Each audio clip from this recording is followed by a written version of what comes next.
So hello students, welcome to my YouTube channel. ठीक है, आज करेंगे practice session second numerical analysis का। ठीक है, इसमें वही क्वेश्चंस होंगे सीएसआईआर नेट एंड गेट के। ठीक है, चलिए फर्स्ट क्वेश्चन देखिए। ये आपका ना दिसंबर 2025 का है। ठीक है, देखो क्या कहता है। कहता है let S be the set of all 2x2 matrices.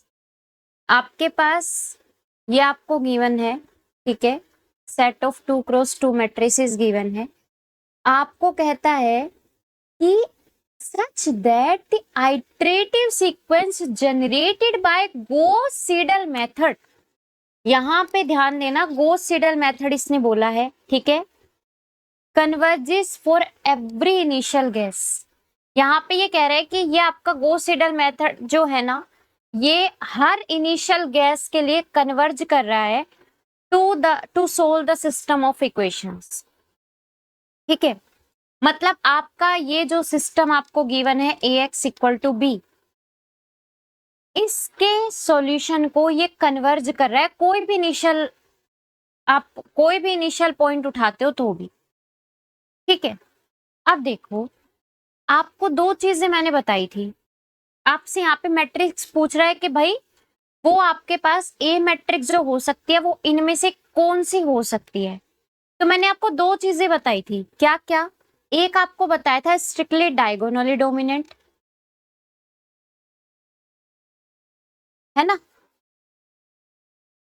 अगर आपके मैट्रिक्स स्ट्रिक्टली डायगोनली डोमिनेंट है, अगर आपके मैट्रिक्स स्ट्रिक्टली डायगोनली डोमिनेंट है, तब तो आप सीधा बोल देते हो, है ना। ये बात तो पता है ना, बोलो। तब तो आप सीधा बोल देते हो कि भैया आपका जो भी इनिशियल गैस होगा उसके लिए आपका सॉल्यूशन को कन्वर्ज करेगा वो। ठीक है, तो या तो ये हो जाए।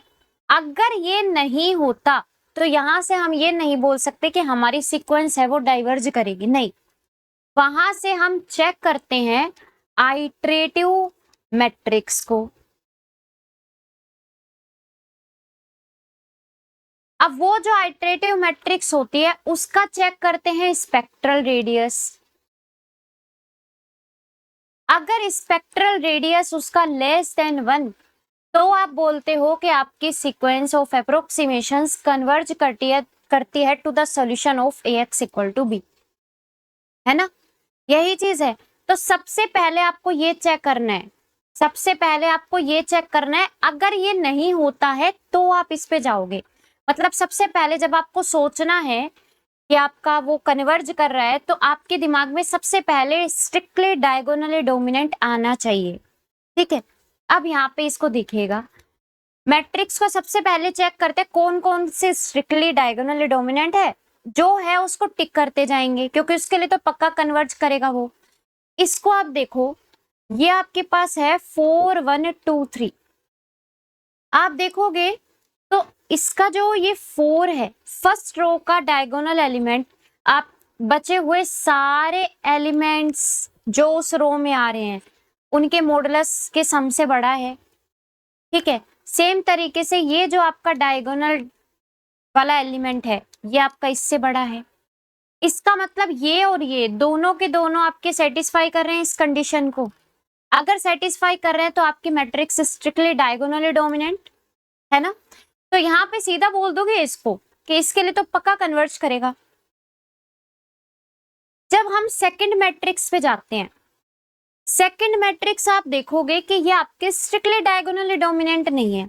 अच्छा, एक चीज मैं आपको और बता दूं, यहाँ पे एक नई चीज और बता देती हूँ कि जैसे आप मान लो कि आपके पास कोई ऐसे मैट्रिक्स दी हुई है, आपसे पूछ रहा है कि भैया ये कन्वर्ज करेगा डाइवर्ज करेगा, क्या होगा। सबसे पहले आप स्ट्रिक्टली डायगोनली डोमिनेंट चेक करोगे। यहाँ पे आप रो को इंटरचेंज करके भी कर सकते हो। जैसे मान लो इस रो को अगर मैं ऊपर ले जाऊं तो ये आपके पास ऐसी बनेगी, इसको मैं नीचे ले आऊं तो ऐसी बनेगी। रो को इंटरचेंज करने के बाद अगर वो स्ट्रिक्टली डायगोनली डोमिनेंट बन जाती है ना, तब भी वो आपकी कन्वर्ज ही करेगी। क्यों? क्योंकि भैया ये आपके पास क्या होते हैं, मैट्रिक्स जो बनती है वो बनती है सिस्टम ऑफ इक्वेशन से। अब इक्वेशंस आप ऊपर नीचे कर सकते हो, आपकी मर्जी है, इक्वेशंस आप ऊपर नीचे कर सकते हो। तो जब आप इक्वेशंस भी ऊपर नीचे करके चेक करोगे, अगर आपकी स्ट्रिक्टली डायगोनली डोमिनेंट बन जाती है, उस केस में भी आप सीधा बोल देते हो, है ना। लेकिन यहाँ पे जैसे मान लो आपने रो को ऊपर नीचे करके भी देखा, तो आपकी मैट्रिक्स तो ये बनेगी, लेकिन ये तो अब भी स्ट्रिक्टली डायगोनली डोमिनेंट नहीं है। तो एक बार मैं इस केस को पेंडिंग रखती हूँ, मतलब मैं इसको क्रॉस नहीं करूंगी, ठीक है। ये वाला मेरा अभी पेंडिंग है, मैं इसको चेक करूंगी। पहले मैं सारी चेक कर लेती हूँ कि स्ट्रिक्टली डायगोनली डोमिनेंट है या नहीं है। इसको देखिए, अगर आप इसको देखते हैं तो ये वैसे तो नहीं है स्ट्रिक्टली डायगोनली डोमिनेंट, और अगर आप इसके रोज भी इंटरचेंज कर देते हो तो भी ये नहीं बनेगा। क्यों? क्योंकि फर्स्ट वाली रो सेटिस्फाई नहीं कर रही है, ये आपका नहीं आ रहा है ऐसे, तो ये नहीं आ रहा, तो इस केस को भी एक बार पेंडिंग रखते हैं। इसको हम चेक करेंगे spectral radius of iteration matrix से, ठीक है। अच्छा, तीसरे वाले पे चलते हैं, फोर्थ वाले पे चलते हैं, सो सॉरी। तो ये वाला आपका क्या होगा, -5 इज ग्रेटर देन 2, बिल्कुल करेक्ट है, मॉडुलस बड़ा है ना। दूसरी बात, ये वाला -4 इज ग्रेटर देन 1, बिल्कुल सही है, स्ट्रिक्टली डायगोनल डोमिनेंट है, टिक कर दोगे। समझ में आ रही है बात?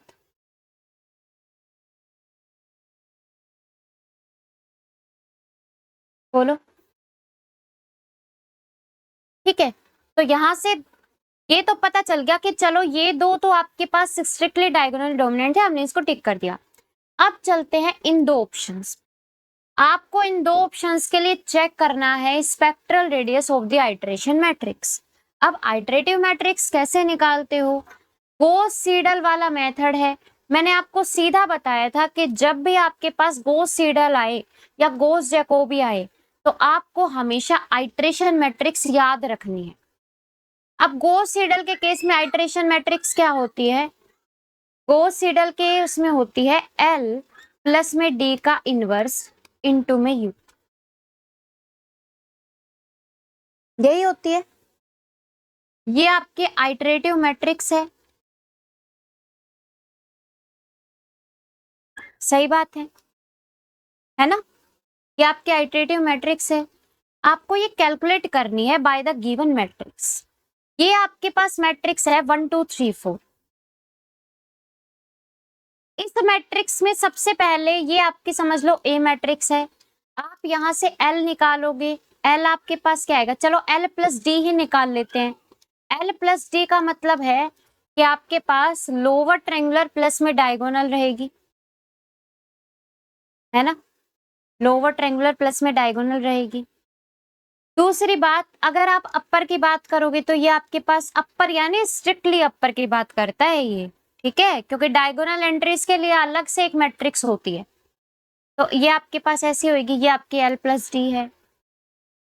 आप ये इसका अगर इनवर्स निकालोगे, सिर्फ इसका D प्लस में L का इनवर्स, क्यों, क्योंकि मुझे यहाँ पे चाहिए, तो इसका इनवर्स क्या होगा, आपको आता है निकालना।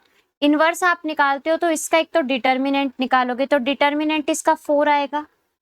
दूसरी बात, आप इन पहली और फोर्थ वाली जो लास्ट एंट्री रहती है, इनको आप इंटरचेंज कर देते हो और इन पे आप माइनस के साइन अप्लाई कर देते हो, तो ये आपके पास ऐसा आएगी, है ना।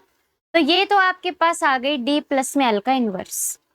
अब आपको इसको U से मल्टीप्लाई करवाना है, तो D प्लस में L का इनवर्स इनटू में U, तो ये आपके पास आएगा, इसको मैं ऐसे कर दूं 1 0 -3/4 1/4, ठीक है, और इसको मैंने कर दिया इससे मल्टीप्लाई करवा दिया। तो ये आपके पास क्या निकलेगा देख लो, आप इसको इससे करोगे तो 0 आएगा, इसको इससे करोगे तो 2 आएगा, इसको इससे करोगे तो 0 आएगा, एंड इसको इससे करोगे तो माइनस का 3/4 इंटू में 2 दैट इज माइनस का 3, ऐसा बनेगा। तो ये आपके पास आ गई H थी क्या, माइनस लग रहा था बाहर, इस पे भी मैं माइनस लगा दूं, तो ये आपके पास ऐसा ऐसा आ जाएगा 0 -2 0 3/2। ये आपके पास आ गई जी आइटरेटिव मैट्रिक्स। अब इस आइटरेटिव मैट्रिक्स का आपको चेक करना है क्या स्पेक्ट्रल रेडियस। स्पेक्ट्रल रेडियस क्या होता है?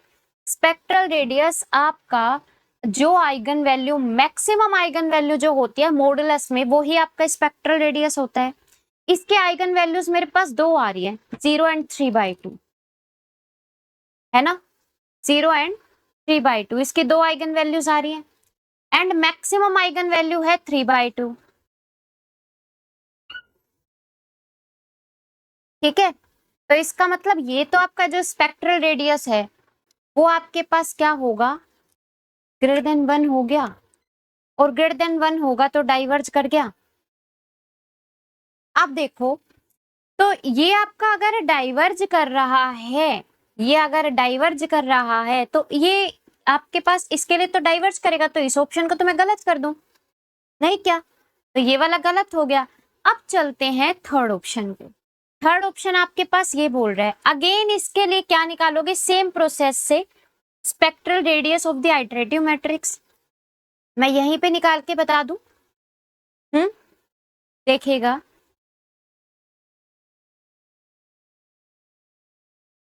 यहां पे आपके पास आएगा, देखना, पहले मुझे क्या चाहिए, मुझे चाहिए d प्लस में l का इनवर्स। तो d प्लस में l क्या हो जाएगा, d प्लस में l, इसका मुझे इनवर्स चाहिए। तो मैं देखो एंट्रीज को इंटरचेंज कर रही हूँ, 10 की 1 हो जाएगी, यहाँ पे साइन जो रहेगा वो माइनस का आ जाएगा, और डिटर्मिनेंट आ जाएगा नीचे, दैट इज 1/10। ठीक है, और इसको आप मल्टीप्लाई करवाओगे u से, तो u आपका ये है, ये आपके आ गई आइटरेटिव मैट्रिक्स, और साथ में बाहर माइनस लगा देना, है ना। अरे समझ में आ रहा है ना। तो ये आपके पास आएगा माइनस का 1/10, इसको आप इससे मल्टीप्लाई करोगे 0, इसको इससे मल्टीप्लाई करोगे 50, इसको इससे मल्टीप्लाई करोगे 0, इसको -5। तो ये आपके पास जो बनेगा, ये बनेगा 5 0, और ये आपके पास बनेगा 1/2। आई बात समझ में? तो यहाँ पे ये मैट्रिक्स आपके पास बनी है। अब इस मैट्रिक्स के लिए अगर आप आइगन वैल्यूज निकालोगे तो वो आपके पास कितनी आएंगी, 0 एंड 1/2। अरे मैक्सिमम आइगन वैल्यू का मॉडुलस 1/2 लेस देन 1 है, यानी स्पेक्ट्रल रेडियस लेस देन 1 है, यानी इसके लिए आपकी कोई भी आपको सीडल या गोस जैकोबी भी बोलता, दोनों के लिए कन्वर्ज करती। तो यहाँ पे आपके पास थर्ड ऑप्शन क्या आ जाएगा, करेक्ट। क्लियर, चलें आगे, बोलो। ठीक है ना, तो इसको इस तरीके से करना था, और ये देख लो आपका अभी रिसेंट एग्जाम में आया हुआ क्वेश्चन है। चलिए नेक्स्ट पे चलते हैं ना। ये देखो, इसको मैं थोड़ा सा जूम कर देती हूँ। कहता है कि आपके पास लेट एक्सन एक सीक्वेंस है, कन्वर्जेंट आइटरेटिव सीक्वेंस है, generated by Newton Raphson method for solving the equation. ये आपको इसने इक्वेशन दी हुई है, आपको यहाँ पे कह रहे हैं न्यूटन रेप्सन मेथड से आप क्या करते हो, एक आइटरेटिव सीक्वेंस बनाते हो, और वो आपकी कन्वर्जेंट है। ठीक है, लेट एक्सन आपकी π/2 पे कन्वर्ज कर रही है as n tends to infinity, और यहाँ पे इसने डिफाइन करके दिया है कि आपका ई एन, ये आपको पता है ना क्या होती है, पता है ये क्या होती है, एरर होती है। एरर इसने खुद से डिफाइन करके दी है, आपसे कह रहा है कि p अगर ग्रेटर देन 0 है, बी सच दैट के limit n tends to infinity E N plus में 1 अपॉन में ई एन पी आपका एग्जिस्ट कर रहा है और नॉन जीरो है। तो कहता है इनमें से क्या होगा, एक तो ये जो एग्जिस्ट कर रहा है इसकी लिमिट क्या है, 1/2 है या 1 है, दूसरी बात p क्या होगा, 1 होगा या 2 होगा, ये आपसे पूछा गया है। सबसे पहले जो इक्वेशन दी गई है आपको इसको ऑब्जर्व करना है, दूसरी बात, आपको न्यूटन रैप्सन मेथड फॉर्मूले में क्या चाहिए होता है, एफ एंड एफ डैश, यही चाहिए होता है। देखना, आपके पास एफ एक्स क्या दिया हुआ है, साइन एक्स माइनस में 1। आपके पास एफ डैश एक्स क्या आएगा, कोस एक्स आएगा, है ना। ठीक है, बोलो। अच्छा, अब आपको यहाँ पे ये जो दो चीजें चाहिए थे ये मैं निकाल चुकी। आपको पता है एक्स एन प्लस में 1 क्या होता है by Newton Raphson formula, x N minus f of x n upon में f dash of x n, यही होता है ना। अब इसने कुछ डिफाइन करके दिया है E N X N minus में पाई बाय 2। अब मुझे एक बात बताओ, अगर मैं इसका एग्जैक्ट रूट मुझे पता चल जाए एफ एक्स का तो बात बन जाएगी, क्योंकि मुझे वही एग्जैक्ट रूट के ऊपर ही आप टेलर सीरीज को एक्सपेंड करते हो, यही करते हो ना जब आप एरर की बात आती है। बोलिए, क्लियर है ना। तो आप क्या करोगे यहां से, तो आप यहां से एक्स एन प्लस 1 के प्लेस पे क्या सबसे अच्छा, इसका पहले रूट निकाल रहे हैं। इसका रूट आपको पाई बाय 2 मिलेगा जी, क्योंकि साइन एक्स 1 कब होगा, पाई बाय 2 पे। और ये पाई बाय 2 ही मैंने इसलिए लिया है क्योंकि मुझे यहाँ पे पाई बाय 2 दिया हुआ है, हिंट भी मिल गया कि सिर्फ पाई बाय 2 यूज करना है। ठीक है, तो मुझे इसका एग्जैक्ट रूट क्या मिल गया, पाई बाय 2, यानी जो एक्साई काम करेगा वो मेरा पाई बाय 2 का काम करेगा। अब मैं यहां से ये ई एन जो आपको दी गई थी, यहां से मैं एक्स एन प्लस में 1 निकालूंगी तो ई एन प्लस में 1 प्लस में पाई बाय 2 हो जाएगी, और एक्स एन क्या हो जाएगी, ई एन प्लस में पाई बाय 2 माइनस में एफ ऑफ एक्स एन क्या हो जाएगा, यहाँ पे एक्स एन की प्लेस पे आप रखोगे ई एन प्लस में पाई बाय 2 और F dash E N plus में पाई बाय 2।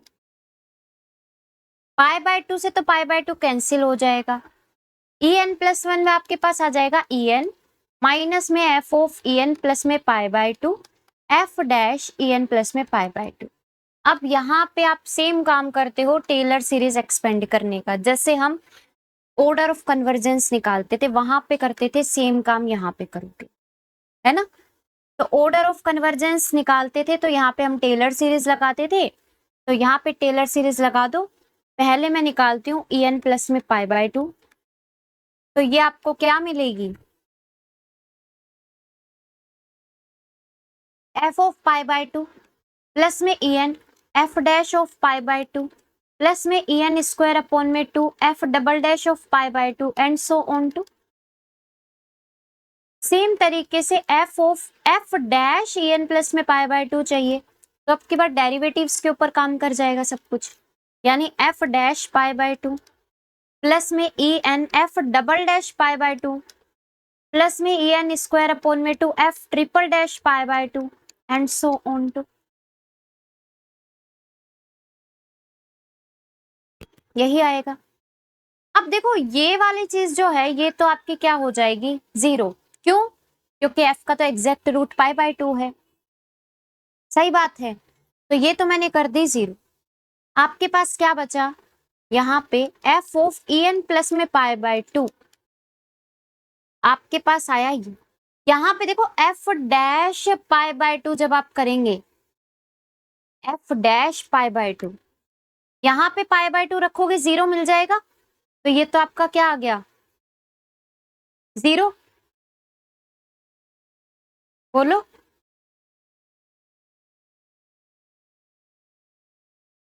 और यहाँ पे क्या बचा, ई एन स्क्वायर अपॉन में 2 f double dash of pi by 2। Clear है। अब आगे आप तीसरा डेरिवेटिव करोगे वो भी 0 मिलेगा, है ना। तो ये मतलब ऐसे घूमता रहेगा 0 1 0 1 0 1 पे, तो मैं आगे की टर्म्स तो मैं खैर नेग्लेक्ट ही कर दूंगी, क्योंकि मेरे पास एरर ही बहुत स्मॉल हो जाएगी as n tends to infinity पे, तो मैंने आगे की टर्म्स को तो कर दिया नेग्लेक्ट। अब मैं यहां से निकालती हूँ F dash E N plus में पाई बाय 2। अगेन आपके पास डेरिवेटिव वाला भी 0 हो गया था, है ना। यहां पे आपके पास आया E N F double dash pi by 2। बोलो। और थर्ड डेरिवेटिव फिर 0, और जब आप आगे और जाओगे तो ई एन की पावर बहुत ज्यादा हो जाएगी, फिर वो एन टेंड्स टू इन्फिनिटी पे आपको 0 एरर देगी। तो हम इसको यहीं तक रोक देंगे, इनको मैंने दोनों को यहीं तक रोक दिया। यहां तक बता दो एक बार, किसी को कोई समस्या तो नहीं है? क्लियर है? चले आगे। चलो, अब यहाँ पे आपको ये दोनों वैल्यूज उठा के इसमें पुट करनी है। तो आपके पास इसमें सॉरी, तो आपके पास क्या आएगा देखना, ई एन प्लस में 1 इज इक्वल टू में ई एन माइनस में ऊपर ये आ जाएगा ई एन का स्क्वायर अपॉन में 2 f double dash pi by 2 divided by में E N F double dash pi by 2। इसकी जो भी वैल्यू आएगी वो कैंसिल हो जाएगी। तो यहाँ पे आपको मिला ऐसा, ई एन से एक ई एन कैंसिल, तो ई एन माइनस में ई एन बाय 2 आपके हाथ में बचा जी, है ना। तो यहां से आपको मिला ई एन प्लस में 1 इज इक्वल टू में ई एन बाय में 2। तो ये आपको मिल गया ई एन प्लस में 1।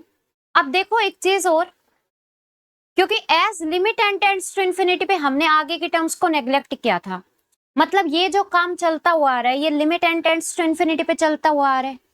इसका मतलब यहां से अगर मैं इस पे limit n tends to infinity apply कर दूं तो गलत नहीं होगा कुछ भी, दोनों साइड। और अगर मैं इसको इस साइड लेकर जा रही हूं और यहाँ पे अगर मैं limit n tends to infinity लगा रही हूँ तो भी गलत नहीं है। क्यों? क्योंकि आगे की टर्म्स मैंने नेग्लेक्ट ही इसलिए करी है क्योंकि जब मैं एन इन्फिनिटी पे पहुंचाऊंगी तो मेरा जो एरर है वो एकदम माइनर हो जाएगा, नेग्लेजिबल हो जाएगा, उसकी पावर रेज करने पे वो बहुत स्मॉल हो जाएगा, जिसको काउंट भी नहीं करना, मतलब काउंटेबल भी नहीं होगा वो, काउंटेबल इन द सेंस कि हमारे उसमें आएगा ही नहीं, वो इतना नेग्लेजिबल हो जाएगा। ठीक है, तो यहाँ पे इसकी जो लिमिट आएगी वो 1/2 आई जी। दूसरी बात, यहाँ पे अगर आप ऑब्जर्व करोगे तो ई एन की पावर 1 आ रही है, इसका मतलब यहाँ से p की वैल्यू भी 1 मिल गई और आपके पास लिमिट 1/2 आ गई। ठीक है, तो यहाँ पे एक ही प्रूफ से दोनों आपके पास ऑप्शंस आ गए, है ना। तो यहाँ पे आपको क्या मिला, p की वैल्यू 1 एंड इसकी वैल्यू 1/2, और ये आपके पास कर।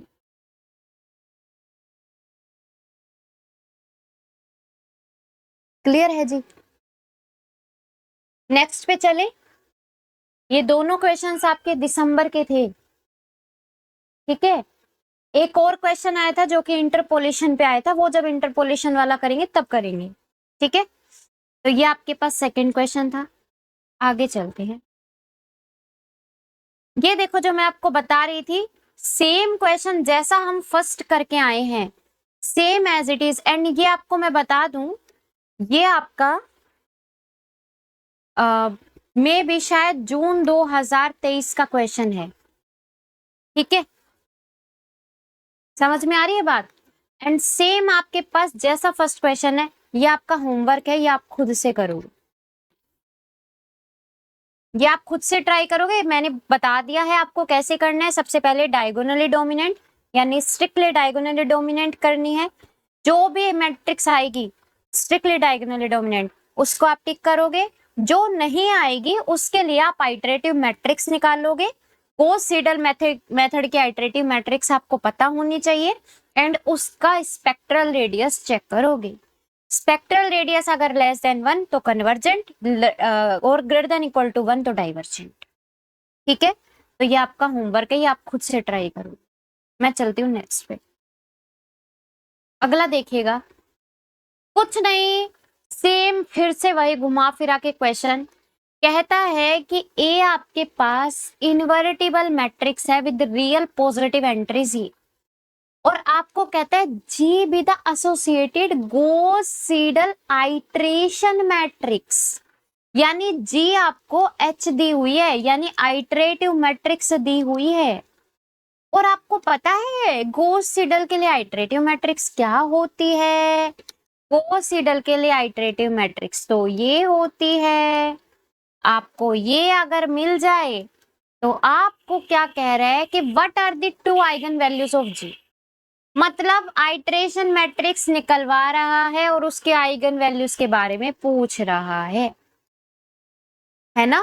तो यहां से सीधा सीधा आपको ये पता है, अभी करके आए हैं आइटरेशन मैट्रिक्स कैसे निकालते हैं। फिर भी मैं एक निकाल के दिखा देती हूँ। आपके पास है 1289, है ना। इसकी आइटरेशन मैट्रिक्स आपको निकालनी है तो माइनस डी प्लस में एल का इनवर्स इंटू में यू। मैं डायरेक्ट निकाल रही हूँ अब, ठीक है। तो माइनस का डी प्लस में एल, एक तो पहली बात तो ये होगा, है ना। ऊपर ये वाला जीरो हो जाएगी क्वांटिटी। आपको इसी का ही डिटर्मिनेंट चाहिए, किसका? डी प्लस एल आपके पास ये होगा। आपको इसका डिटर्मिनेंट क्या मिलेगा? 9, तो 1/9।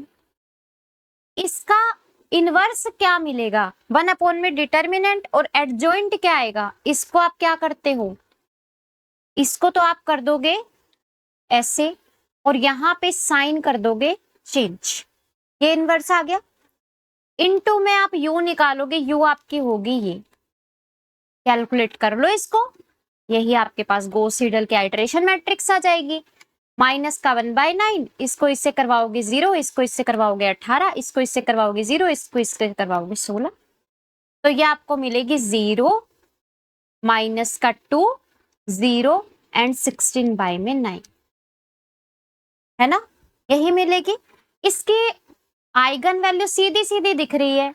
ये आपके पास एक अपर ट्रायंगुलर मैट्रिक्स है और अपर ट्रायंगुलर मैट्रिक्स की जो डायगोनल एंट्रीज होती है वही आइगन वैल्यूज हो जाती हैं।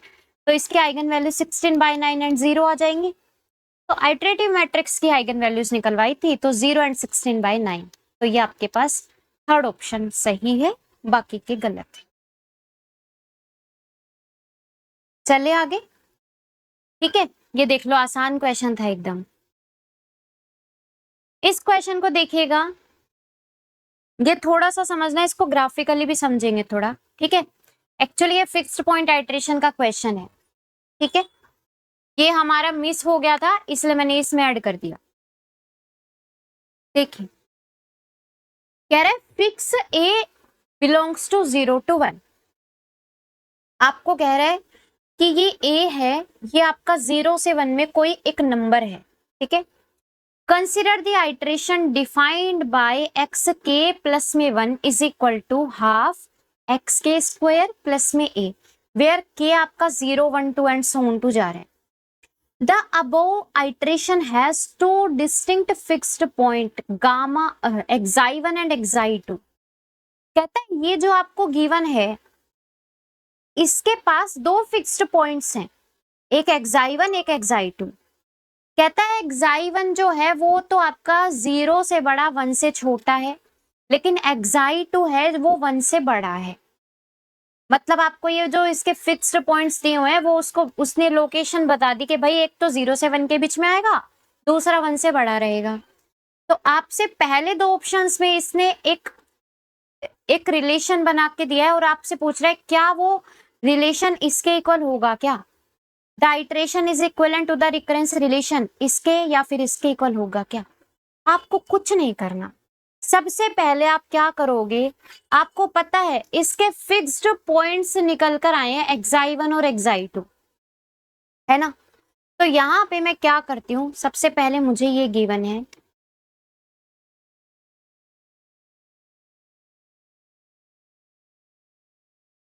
ये आपके पास गिवन है, ठीक है। इसको आप मान लीजिए कि ये आपका, अब क्योंकि मेरे को रूट्स निकालने हैं तो हम क्या करते हैं जनरली इसको ना x के इक्वल पुट कर लेते हैं, है ना। जो आपकी x के होती है या xn होती है उसको आप x के इक्वल ही पुट कर लेते हो। अब एक बात देखो, ये एक्चुअल में x इक्वल टू 5x है। अगर आप इसका fx इक्वल टू 0 बनाओगे और इसके रूट्स निकाल लोगे तो वही रूट्स फिक्स्ड पॉइंट जो इसके निकल कर आए हैं, 5x के जो फिक्स्ड पॉइंट निकल कर आए हैं गामा 1 और गामा 2, वो इसके रूट्स होंगे, नहीं क्या, है ना। और जो इसके रूट्स होंगे वो इसके फिक्स्ड पॉइंट्स होंगे, मतलब जो एक्स इसको सेटिस्फाई करेगा वो ही एक्स इसको सेटिस्फाई करेगा। अब मुझे बता दिया कि भैया xi1 और xi2 फिक्स्ड पॉइंट्स हैं, मतलब इसको सेटिस्फाई करेंगे, मतलब इसको सेटिस्फाई करेंगे, मतलब इसका मैं इक्वेशन निकाल लूं, है ना। तो देखो यहां से x 2x इक्वल टू में एक्स स्क्वायर प्लस में a, x square minus 2x plus में a इक्वल टू में 0। यहां से मुझे x की वैल्यू एक बार पता लग जाए तो बात बन जाए, वही x आपके पास किसका काम करेंगे, फिक्स्ड पॉइंट्स का। तो -2 plus minus B square minus में 4a से डिवाइडेड बाय, यानी यहाँ पे आपके पास ऐसा निकल कर आ गया जी, देख लो एक बार। अब इनमें से एक xi1 होगा, एक xi2 होगा, यही होगा ना, एक xi1 होगा, एक xi2 होगा, ठीक है। xi1 उसने खुद से दिया हुआ है कि 0 से 1 के बीच में लाई कर रहा है, xi2 उसने दिया हुआ है कि आपका xi1 से सॉरी 1 से बड़ा है ना, 1 से बड़ा है, कहाँ है ये नहीं पता, बस इतना इसने आइडिया दे दिया हमें। अब यहाँ पे अगर मैं इसमें इन दोनों कंडीशन को यहाँ पे देखूं तो इनमें से मुझे पता चलेगा कि इसके पहली बात तो ये दो रूट्स कुछ ऐसे आ रहे हैं, इनमें से 1 में से कुछ अगर सब्ट्रैक्ट हो रहा है तो आपके पास ये पक्का 1 से छोटा है, मतलब xi1 का काम तो यही कर जाएगा। और 1 में कुछ ऐड हो रहा है, इसका मतलब ये 1 से बड़ा है, तो xi2 का काम ये कर जाएगा। तो आपको क्या मिल गया, xi1 और xi2 मिल गए। xi1 आपके पास क्या आया है, 1 माइनस रूट 1 माइनस ए, और xi2 आपके पास क्या आया है, 1 प्लस में रूट 1 माइनस ए। यहां तक एक बार बता दो, किसी को कोई दिक्कत है तो, यहां तक किसी को कोई परेशानी है तो बता दो एक बार। क्लियर है, चले आगे, ठीक है। अच्छा, तो ये आपके पास आ गया, अब आपको ये मिल चुका है, आपको यहाँ पे क्या करना है, इन जो ये रिलेशंस है इनके अंदर पुट करके देखो क्या आपके पास ये बन रहा है। अगर बन रहा है तो पक्का ये रिलेशन और ये इक्विवेलेंट है, और अगर नहीं बन रहा तो नहीं होगा। तो मैं फर्स्ट ऑप्शन में सबसे पहले काम करती हूँ, देखना आपको गिवन है एक्स के प्लस में 1 माइनस में xi, देखे ना, एक्स के प्लस में 1 माइनस में xi इक्वल टू में आपको दिया हुआ है हाफ एक्स के प्लस में xi1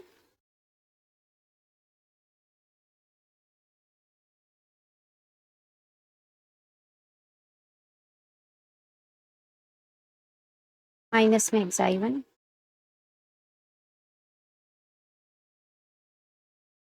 ऐसा ही दिया हुआ है। आप जो xi1 की वैल्यू निकल कर आई है ना उसको यहाँ पे पुट कर दो।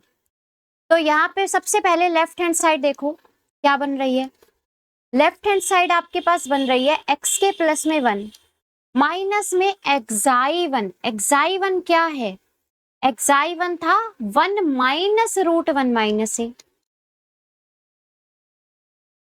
है ना, ये आपके पास आया। राइट हैंड साइड देख लो, half of X K plus में xi1, अब प्लस में xi1 तो ये हो जाएगा, और x के माइनस में xi1 आपके पास ये हो जाएगा। आप इसको एक बार सोल्व कर लो, है ना, तो ये आपके पास ऐसा आएगा, ये लेफ्ट हैंड साइड चल रही है, ये आपके पास राइट हैंड साइड आ जाएगी।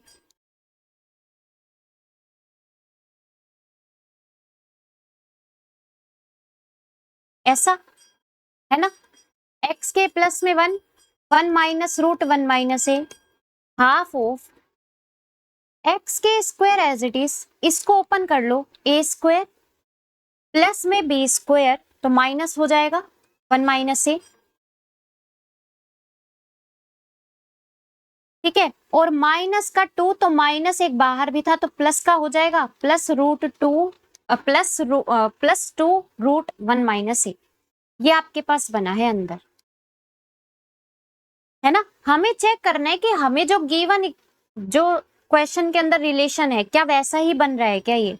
तो x K plus 1 as it is, -1 इसको आप उस साइड ले जाओ, इसको जब आप उस साइड लेकर जाएंगे तो ये आपके पास ऐसा आएगा,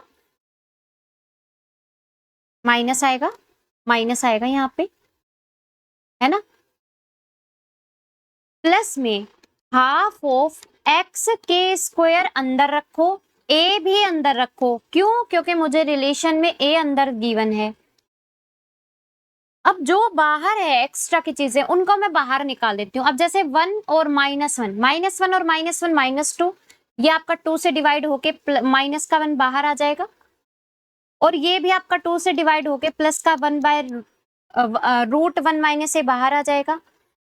अरे भैया ये इससे कैंसिल, ये इससे कैंसिल, क्या बन गया, एक्स के प्लस में 1 हाफ ऑफ एक्स के का स्क्वायर प्लस में ए, बन गया वही रिलेशन जो आपको चाहिए था, है ना, बन गया वही रिलेशन।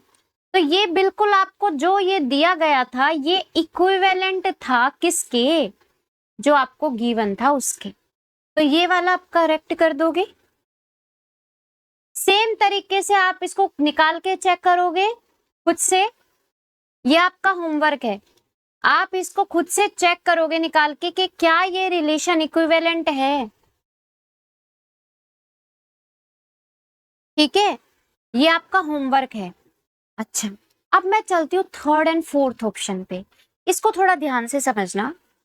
आपके पास कह रहा है कि एक्स नोट आपने एक इनिशियल पॉइंट उठाया जो आपका 0 से एक्साई2 के बीच में है, ठीक है। तो आपको कह रहा है कि एक्स के जो रहेगा वो आपको आपका हमेशा क्या एक्साई1 पे टेंड करेगा। इसको ना थोड़ा सा ग्राफिकली समझना, देखना। सबसे पहले मुझे क्या चाहिए, 2 फिक्स्ड पॉइंट्स, साथ में एक y इक्वल टू एक्स वाली लाइन, साथ में मुझे ये चाहिए इसका एक ग्राफ। अब इसका ग्राफ क्योंकि a है उसने फिक्स्ड करके दिया है 0 से 1 के बीच में, मैं यहाँ पे a को अपनी मर्जी से 1/2 ले लूं क्योंकि फिक्स है ये, तो मैंने a को उठा लिया 1/2। तो आपके पास जो 5x बना वो क्या बना, half of x square plus में 1/2। अगर आप इसका ग्राफ देखोगे या आपको थोड़ा सा भी आइडिया लग जाए आपका काम बन जाएगा। आप यहां से देखना, 0 जब x रहेगा, जब x आपका 0 रहेगा उस केस में ये आपको 1/4 वैल्यू देगा। तो समझ लो कहीं 1 आपका यहाँ पे है और 1/4 कहीं यहाँ पे होगा, इसका मतलब ये पॉइंट आपका रहेगा। अब क्योंकि ये ग्राफ ओवरऑल पॉजिटिव है तो ये कभी भी ऐसे तो जाएगा नहीं, है ना, नहीं जाएगा। तो और ये बनेगा पैराबोला टाइप, तो इसका मतलब 1/4 पे ही इसका मिनिमा रहेगा। तो ये आपके पास कुछ ऐसा बनेगा, ध्यान से देखना, देख लो एक बार। इस ग्राफ में अगर किसी को कोई समस्या है तो बताओ।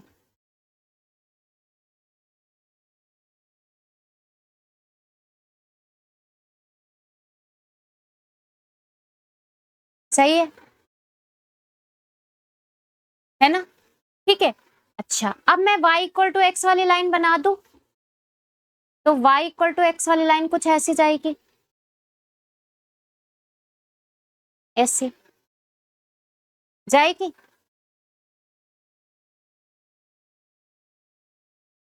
है ना।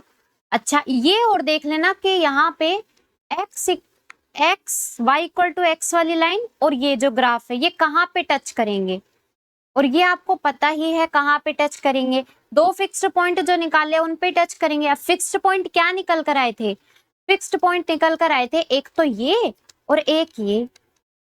तो जब आप a को 1/2 रख रहे हो तो ये आपका 1 माइनस 1/2 दैट इज ऐसा बनेगा, और ये आपके पास ऐसा बनेगा, बोलो, है ना।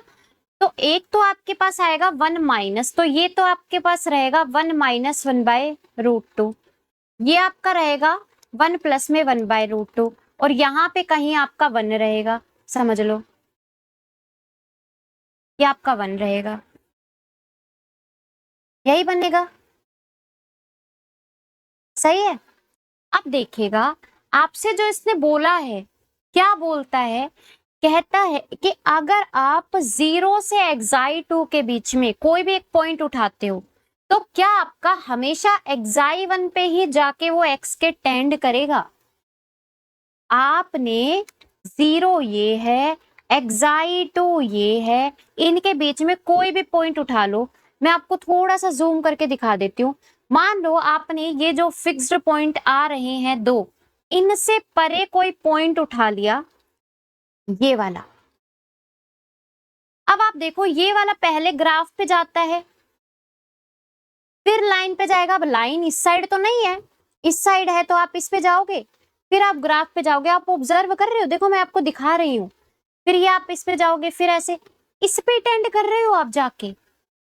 ठीक है, चलो ये तो एक इनिशियल पॉइंट था। आप दूसरा कोई उठा लो, आपने यहाँ पे उठा लिया, मान लो आप जब यहाँ पे जाओगे तो पहले ग्राफ पे जाओगे, फिर लाइन पे जाओगे, फिर ग्राफ पे, फिर लाइन पे, फिर ग्राफ पे, फिर लाइन पे।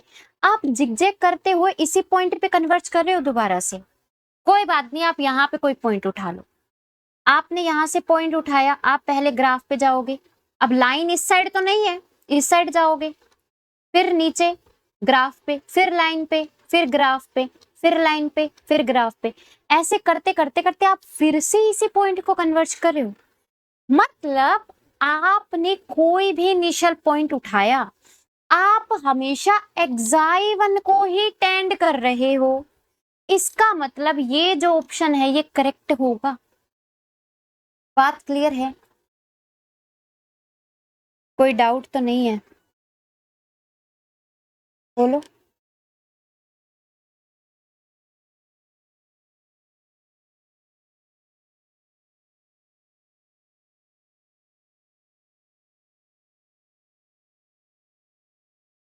हम्म, वेवी कर्व से कैसे बताओगे।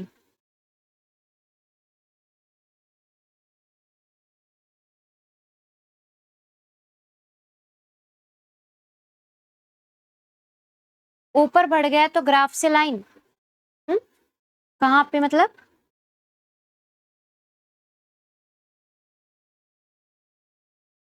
ये समझ में नहीं आया, पहले ये बताओ, मतलब इसमें कोई डाउट आ रहा है।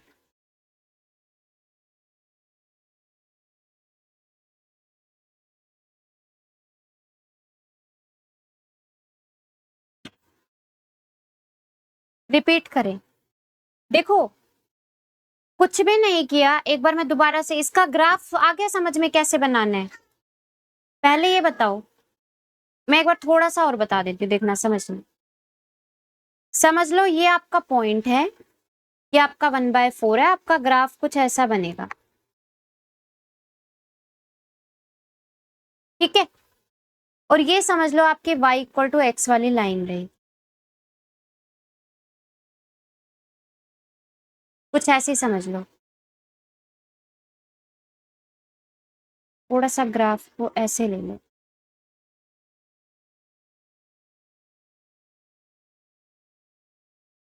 कुछ ऐसा ले लो, ठीक है, अब समझ में आ जाएगा।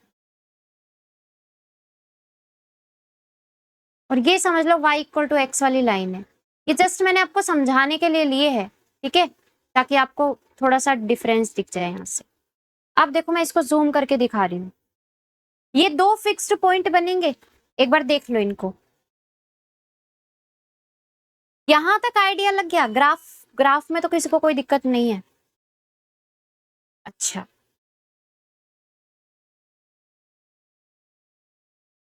अब देखो, अब देखो यहाँ पे आपने क्या किया है, आपको क्या करना है यहाँ पे। आपको कहता है कि भैया आप कोई भी पॉइंट उठाओगे, अगर आप कोई भी पॉइंट उठा रहे हो तो उस केस में किसके बीच में, 0 से xi के बीच में, है ना, 0 से xi2 के बीच में, ये आपका xi2 है, ये आपका xi1 है। आप इनके बीच में कोई भी पॉइंट उठाते हो 0 से xi2 के बीच में, तो क्या वो आपका xi1 को कन्वर्ट करेगा। आप एक बार ये यहाँ वाला पॉइंट उठा लो, मान लो आपने ये पॉइंट उठा लिया। आप जब ये पॉइंट उठाओगे तो पहले आप ग्राफ पे जाओगे, गए ग्राफ पे, ये ग्राफ था जी, ये वाला ग्राफ था, ये ऐसे आ रहा है, ऐसे कर्व कर्व टाइप में ऐसे कुछ, ठीक है। अब ग्राफ से आप कहाँ पे जाते हो, लाइन पे। अब लाइन किस साइड है, इस साइड है, तो आप इस साइड आओगे, देख लो,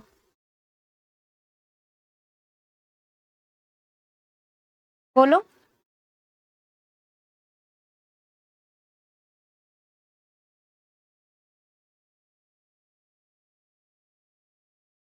ये बताओ, ये समझ में आया।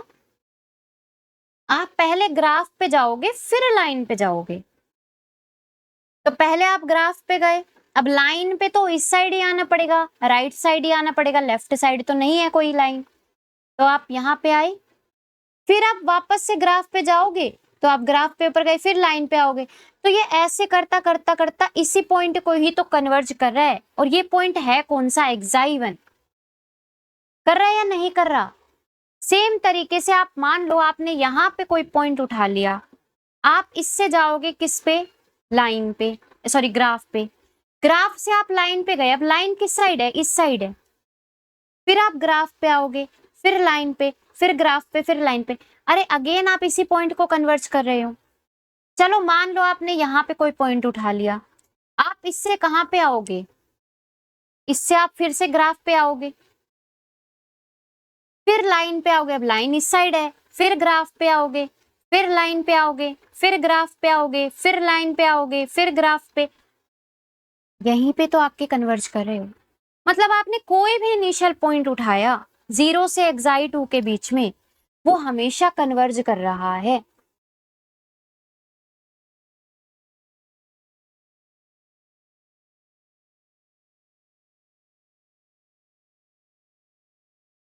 Between E1 and E2, xi1 and xi2 graph पर गए, तो अब लाइन ऊपर भी तो है,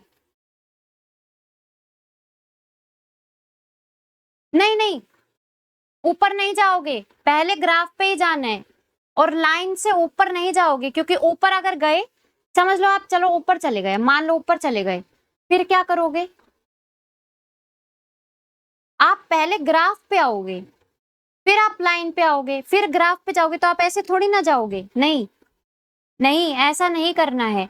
आपको पहले ग्राफ पे जाके आपको राइट या लेफ्ट मुड़ना है, ग्राफ पे जाके राइट और लेफ्ट मुड़ना है, सीधा ऊपर नहीं जाओगे।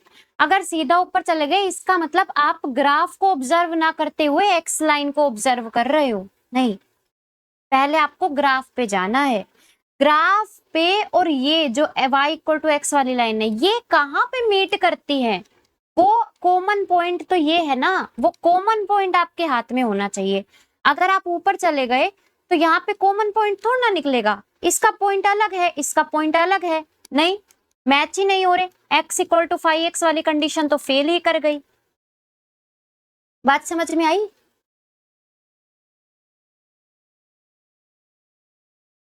ठीक है, तो ये आपका क्या होना चाहिए, कॉमन पॉइंट होना चाहिए ऑन द वाई एक्सिस, ना कि एक्स एक्सिस के ऊपर। तो यहाँ पे वाई एक्सिस के ऊपर कॉमन पॉइंट कब होगा, जब आप यहाँ पे इसको और इस लाइन वाले पॉइंट को ऑब्जर्व करोगे कि ये वाई एक्सिस पे कहाँ पे आ रहा है। अगर आपने ऊपर ऑब्जर्व कर लिया तो इसके दो अलग अलग पॉइंट्स हो गए, एक y1 और एक y2, तो वो तो आपका फिर कंडीशन फिर ये वाली। ठीक है, अब समझ में आ गया होगा। तो ये आपके पास आया, क्लियर है जी। तो आप कोई भी पॉइंट उठा रहे हो, इनिशियल पॉइंट कोई भी उठा रहे हो 0 से xi2 के बीच में, ये हमेशा क्या करेगा, कन्वर्ज करेगा टू xi1। ठीक है, चलो, तो इसका मतलब third option correct. Fourth option कहता है माइनस xi2 से 0 के बीच में अगर आप कोई पॉइंट उठाते हो तब भी क्या वो xi1 को कन्वर्ज करेगा क्या? हम यहां से देखो, ये आपका xi2 था, मैंने इसके बिल्कुल ठीक सामने जितना ये डिस्टेंस था उतना ही डिस्टेंस मैंने यहाँ पे बना लिया, ये मेरा माइनस xi2 रहेगा। कहता है कि जब आप इनके बीच में कोई इनिशियल पॉइंट लेते हो उस केस में क्या फर्क पड़ेगा, है ना? तो यहां पे देखना, इस यहां से मैं आपको लेकर दिखा देती हूँ एक बार, है ना, क्योंकि यहां से ज्यादा समझ में आ जाएगा। xi2 आपका समझ लो कहीं यहाँ पे आ जाएगा, यहाँ पे माइनस। आपने इनके बीच में कोई इनिशियल पॉइंट उठाया, लेट समझ लो आपने ये उठा लिया, आप पहले कहां पे जाओगे? ग्राफ पे गए, ग्राफ से कहां पे जाओगे? लाइन पे गए, फिर लाइन से ग्राफ पे, फिर ग्राफ से लाइन पे, फिर ऐसे, फिर ऐसे। ऑब्जर्व कर रहे हो, ग्राफ चाहे इधर से इनिशियल पॉइंट उठा लो, चाहे इधर से 0 से xi2 के बीच में उठा लो, चाहे माइनस xi2 से 0 के बीच में, क्योंकि आपका ये वाला ग्राफ सिमेट्रिक है। इसी वजह से यहां से अगर आप कोई भी पॉइंट उठाते हो तो वो यहां से और यहां तक, इनसे बाहर नहीं जाएगा, इसके रेंज से बाहर नहीं जा सकता ये, चाहे आप यहां से कोई पॉइंट उठा लो, यहां से उठा लो। क्यों? क्योंकि आपका ग्राफ सिमेट्रिकल है, इसी वजह से। तो आप अगर इनके बीच में कोई पॉइंट उठाओगे, इसकी रेंज इससे बाहर नहीं जा सकती, ये इसके अंदर ही घूमेगा, और इसके अंदर अगर घूमेगा तो यहाँ पे भी आप समझ लो, आपने ये वाली जो लाइन है y इक्वल टू एक्स वाली, अगर y equal to minus x के साथ भी ये बनाओगे तो भी आपको सेम ही फिक्स्ड पॉइंट्स मिलेंगे। ठीक है, मतलब आपका ये सिमेट्रिकल है, इसी वजह से आप इसकी रेंज बाहर नहीं जाएगी। आप यहां से कोई भी पॉइंट उठाओगे वो हमेशा लाइन से पढ़ के, ग्राफ से पढ़ के ये इसी पॉइंट पे कन्वर्ज करेगा। आप इसके जस्ट पास वाला पॉइंट उठा लो, कोई इशू नहीं है। आपने ये वाला पॉइंट उठाया, आप यहां से आप पे आए, फिर आप ग्राफ से लाइन पे जाओगे, देख लो, फिर आप लाइन से वापस ग्राफ पे, फिर ग्राफ पे, फिर लाइन, फिर ग्राफ पे, फिर लाइन पे, फिर ग्राफ पे, वापस घूम फिर के ऐसे उतरता उतरता सीढ़ियों की तरह इसके ऊपर कन्वर्ज कर रहा है। इसका मतलब ये भी आपका xi1 पर ही कन्वर्ज कर रहा है। ठीक है, तो यहाँ पे आपको ये क्या मिलेंगे, ये दोनों पॉइंट्स xi1 पे कन्वर्ज करेंगे, चाहे आप माइनस xi2 से 0 के बीच में ले लो, चाहे आप 0 से xi2 के बीच में ले लो। तो ये आपके पास इसका फर्स्ट, थर्ड और फोर्थ ऑप्शन तो करेक्ट है। सेकंड आपका होमवर्क है, आप खुद से चेक करोगे इसको कि ये सही आ रहा है रिलेशन या नहीं आ रहा। क्लियर? एक बार इस क्वेश्चन में बता दो, कोई डाउट तो नहीं है? कर लोगे आप? चले आगे फिर। चलो अगला देखो,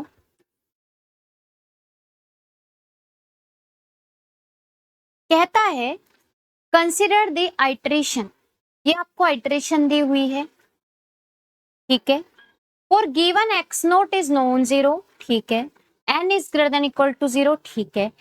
फर्स्ट ऑप्शन कहता है कि x n converges to root two with rate of convergence 1, या आपको कहता है x n converges to root two with rate of convergence 2। मतलब इसने एक चीज तो पूछ ली कि रूट 2 पे तो कन्वर्ज कर रहा है, अब रेट ऑफ कन्वर्जेंस क्या है, 1 है या 2 है ना, वो हमें पता करना है। दूसरी बात, आपको कहता है कि the given iteration is a fixed point iteration for f x equal to x square minus 2। कह रहा है ये जो आइट्रेशन आपको दी गई है, ये क्या इस फंक्शन से बनाई गई है क्या? इस फंक्शन से फिक्स्ड पॉइंट आइट्रेशन इसके अंदर चेंज किया गया है क्या? मतलब हमें पता है ना, हम एफ एक्स इक्वल टू 0 को एक्स इक्वल टू 5x के अंदर चेंज करते हैं। तो ये आपसे यही पूछ रहा है कि क्या ये फंक्शन यूज करके ये बनाया गया है क्या? ठीक है।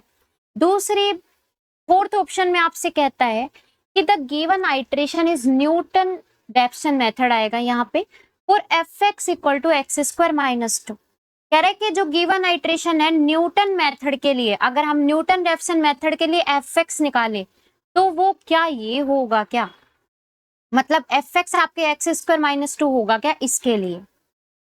तो यहाँ पे सबसे पहले क्या करते हैं देखना, मैं सबसे पहले थर्ड और फोर्थ ऑप्शन की तरफ चलती हूँ क्योंकि मुझे यहाँ से आइडिया लग रहा है कि भाई फिक्स्ड पॉइंट आइट्रेशन से अगर मुझे एफ एक्स मिल जाए तो मैं यहाँ से रेट ऑफ कन्वर्जेंस निकालने में सक्षम हो जाऊंगी, है ना। तो पहले मैं काम करती हूँ थर्ड ऑप्शन के लिए। आपको कहता है क्या इस एफ एक्स से ये बनाया गया है क्या, अरे क्या करते हो आप, आपको पता है अगर f x equal to x square minus two है और अगर आपका x इक्वल टू 5x ऐसा आ रहा है, कैसा, x इक्वल टू में ये आपका x हो जाएगा, ये आपका हो जाएगा हाफ ऑफ x प्लस में 2/x, है ना। अगर आप इसको सोल्व कर लोगे और अगर आपका ये आ गया, इसका मतलब पक्का यही वाला fx यूज हुआ होगा। अगर आप इसको सोल्व कर लोगे क्योंकि fx इक्वल टू 0 से ही आप x इक्वल टू 5x बनाते हो, तो जब आपने x इक्वल टू 5x को सोल्व कर लिया तो वो fx इक्वल टू 0 के अंदर कन्वर्ट हो जाएगा और fx इक्वल टू 0 के अंदर अगर कन्वर्ट हो जाएगा तो मुझे fx मिल जाएगा। तो यहाँ पे मैं इसको सोल्व कर लेती हूँ, सोल्व करूंगी तो ये आपको मिलेगा x, यहाँ पे 2x, इसको x से भी करवा दो तो x स्क्वायर आ जाएगा इस साइड, यहाँ पे आपका आ जाएगा x स्क्वायर प्लस में 2, है ना। तो ये आपको मिलेगा x square minus 2 equal to 0। तो देख लो ये आपका x इक्वल टू 5x था, ये आपका चेंज हो गया एफ एक्स इक्वल टू में 0, वेयर एफ एक्स आपके पास क्या निकल कर आया है, एक्स स्क्वायर माइनस में 2। इसका मतलब ये आपके पास जो इसने बोला था तो वो ऑप्शन तो करेक्ट होगा क्योंकि फिक्स्ड पॉइंट आइट्रेशन के लिए जो आपने एफ एक्स यूज किया है x इक्वल टू 5x बनाने के लिए, वो आपने यही वाला यूज किया है। क्यों, क्योंकि मुझे इसको सोल्व करने के बाद ये वाला फंक्शन मिला है, इसका मतलब ये आपके पास करेक्ट है। बता दो एक बार, इसमें तो डाउट नहीं है, थर्ड ऑप्शन करेक्ट ऑप्शन होगा, बोलो जी।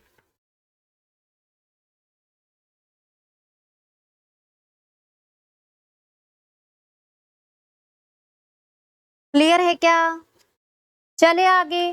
अब देखो फोर्थ ऑप्शन में आपसे बोला गया है, कहता है कि न्यूटन रैप्सन मेथड के लिए क्या एफएक्स ये यूज किया गया है क्या।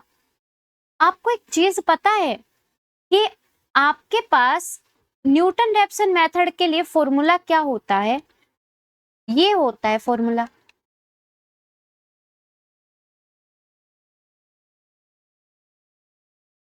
यहाँ पे अगर मैं एफ जो मुझे गिवन है ऑप्शन में, अगर मैं इसको यहाँ पे पुट कर देती हूँ एफ को और एफ के डेरिवेटिव को एक्सएन के फॉर्म में, और अगर इसको सोल्व कर लेती हूँ और सोल्व करने के बाद मेरे पास ये बन जाता है, इसका मतलब न्यूटन रैप्सन मेथड के लिए भी एफ एक्स यही होगा, यही होता है ना, बोलो।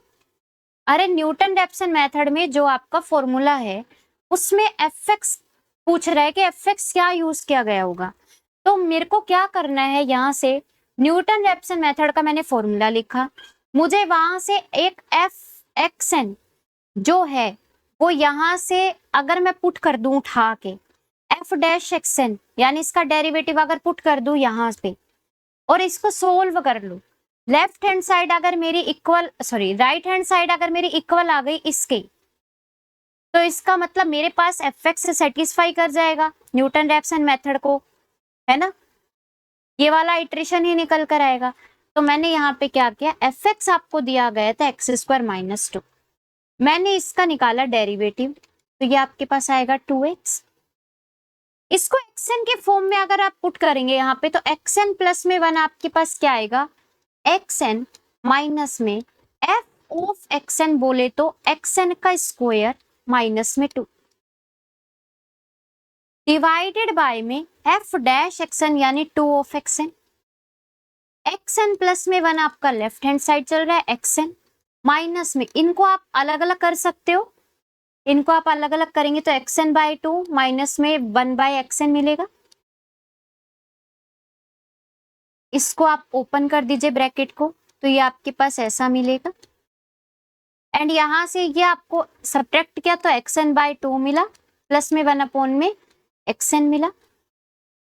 अगर मैं यहां से 1/2 कॉमन ले लूं तो अंदर मेरे पास ऐसा बच जाएगा, और ये किसके इक्वल चल रहा है, xn+1 के। क्या ये वही आइट्रेशन आई है जो मुझे गिवन थी? देख लो, हाफ ऑफ xn प्लस में 2/xn, half of xn plus में 2/xn, वही आइट्रेशन आ गई। मतलब आपका जो fx यूज किया गया है वो आपका बिल्कुल न्यूटन रैप्सन मेथड के लिए यही वाला fx यूज किया गया है, तभी मेरा आइट्रेशन आ गया। अगर यहाँ पे ये आइट्रेशन नहीं बनती तो आप यहाँ पे इसको कर देते गलत। ये अभी बन रही है, सेम बन रही है, तो इसको आप कर दोगे सही, है ना। तो यहाँ पे न्यूटन रैप्सन के लिए आपका यही यूज है, तो फोर्थ ऑप्शन आपका करेक्ट। बोलो।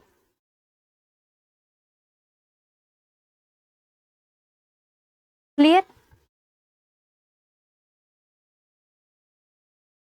अब आपको यहाँ पे पूछा है कि रूट 2 को कन्वर्ज करेगा, लेकिन रेट ऑफ कन्वर्जेंस क्या होगा, ये आपसे पूछा गया है। तो सबसे पहले देखो, आपको मैं एक चीज बता देती हूँ यहाँ पे, जैसे आप इसको एक बार फिक्स्ड पॉइंट के जैसे देखो, है ना। आपको फिक्स्ड पॉइंट के लिए यहाँ से जो fx निकल कर आया है वो तो सीधा हमें पता है x² - 2 निकल कर आया है। मतलब fx मेरा क्या है, x² - 2।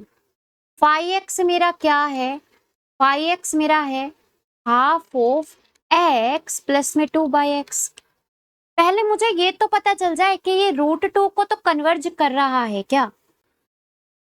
जो फाई x होता है, जो आपका फाई x होता है, x = फाई x जो आप निकालते हो, अब जैसे आपको रूट 2 पे वो कन्वर्ज कर रहा है, तो यहाँ पे जो एग्जैक्ट रूट होता है उसी पॉइंट पे आप डेरिवेटिव्स चेक करते हो। आपने फाई डबल डैश रूट 2 निकाला, फाई डैश रूट 2 निकाला, फाई ट्रिपल डैश रूट 2 निकालोगे, ये सब चेक करोगे। जहां पे भी नॉन जीरो, जैसे मान लो आपका ये जीरो आ गया, ये आपका जीरो आ गया, मान लो आपका ट्रिपल डेरिवेटिव नॉन जीरो आ गया, तो आप बोलते हो यहाँ पे जो ट्रिपल डेरिवेटिव नॉन जीरो आया है वो ट्रिपल की वजह से p = 3 आपके पास क्या हो जाता है, ऑर्डर ऑफ कन्वर्जेंस। यही चीज बताई थी, ये आपके पास शॉर्ट ट्रिक बताई थी और लिखवाया भी था ये। यहाँ पे सेम काम करोगे, आपको फाई एक्स पता है, यहाँ पे फाई डैश एक्स जो होगा वो एक्चुअल में तो यही रहेगा, ठीक है। लेकिन ये 1/2 बाहर पूरे के साथ था, हमने एक के साथ लगा लिया, ठीक है। तो ये आपके पास ऐसा बनेगा। क्लियर। अब आप क्या करोगे, यहाँ पे रूट 2 के ऊपर चेक करोगे, तो फाई डैश रूट 2 पे आपका ये जीरो आ रहा है, आ रहा है जीरो। फाई डैश रूट 2 आपका जीरो आ रहा है। Phi double dash root 2 check करेंगे, अब फाई डबल डैश निकालो, क्या आएगा, माइनस में माइनस माइनस प्लस 2/x³। ये आपका फाई डबल डैश होगा। आप जब इस पे रूट 2 के ऊपर वैल्यू निकालोगे इसकी, तो वो आपको नॉन जीरो मिलेगी। देख लो एक बार। अरे इसमें किसी को कोई डाउट तो नहीं आ रहा है ना। तो ये आपको क्या मिली, नॉन जीरो, ये आपको जीरो मिली। नॉन जीरो किस पे मिली है, सेकेंड डेरिवेटिव पे। इसका मतलब p = 2 आपके पास क्या हो जाएगा, ऑर्डर ऑफ कन्वर्जेंस। बात पल्ले पड़ी या नहीं पड़ी बता दीजिए।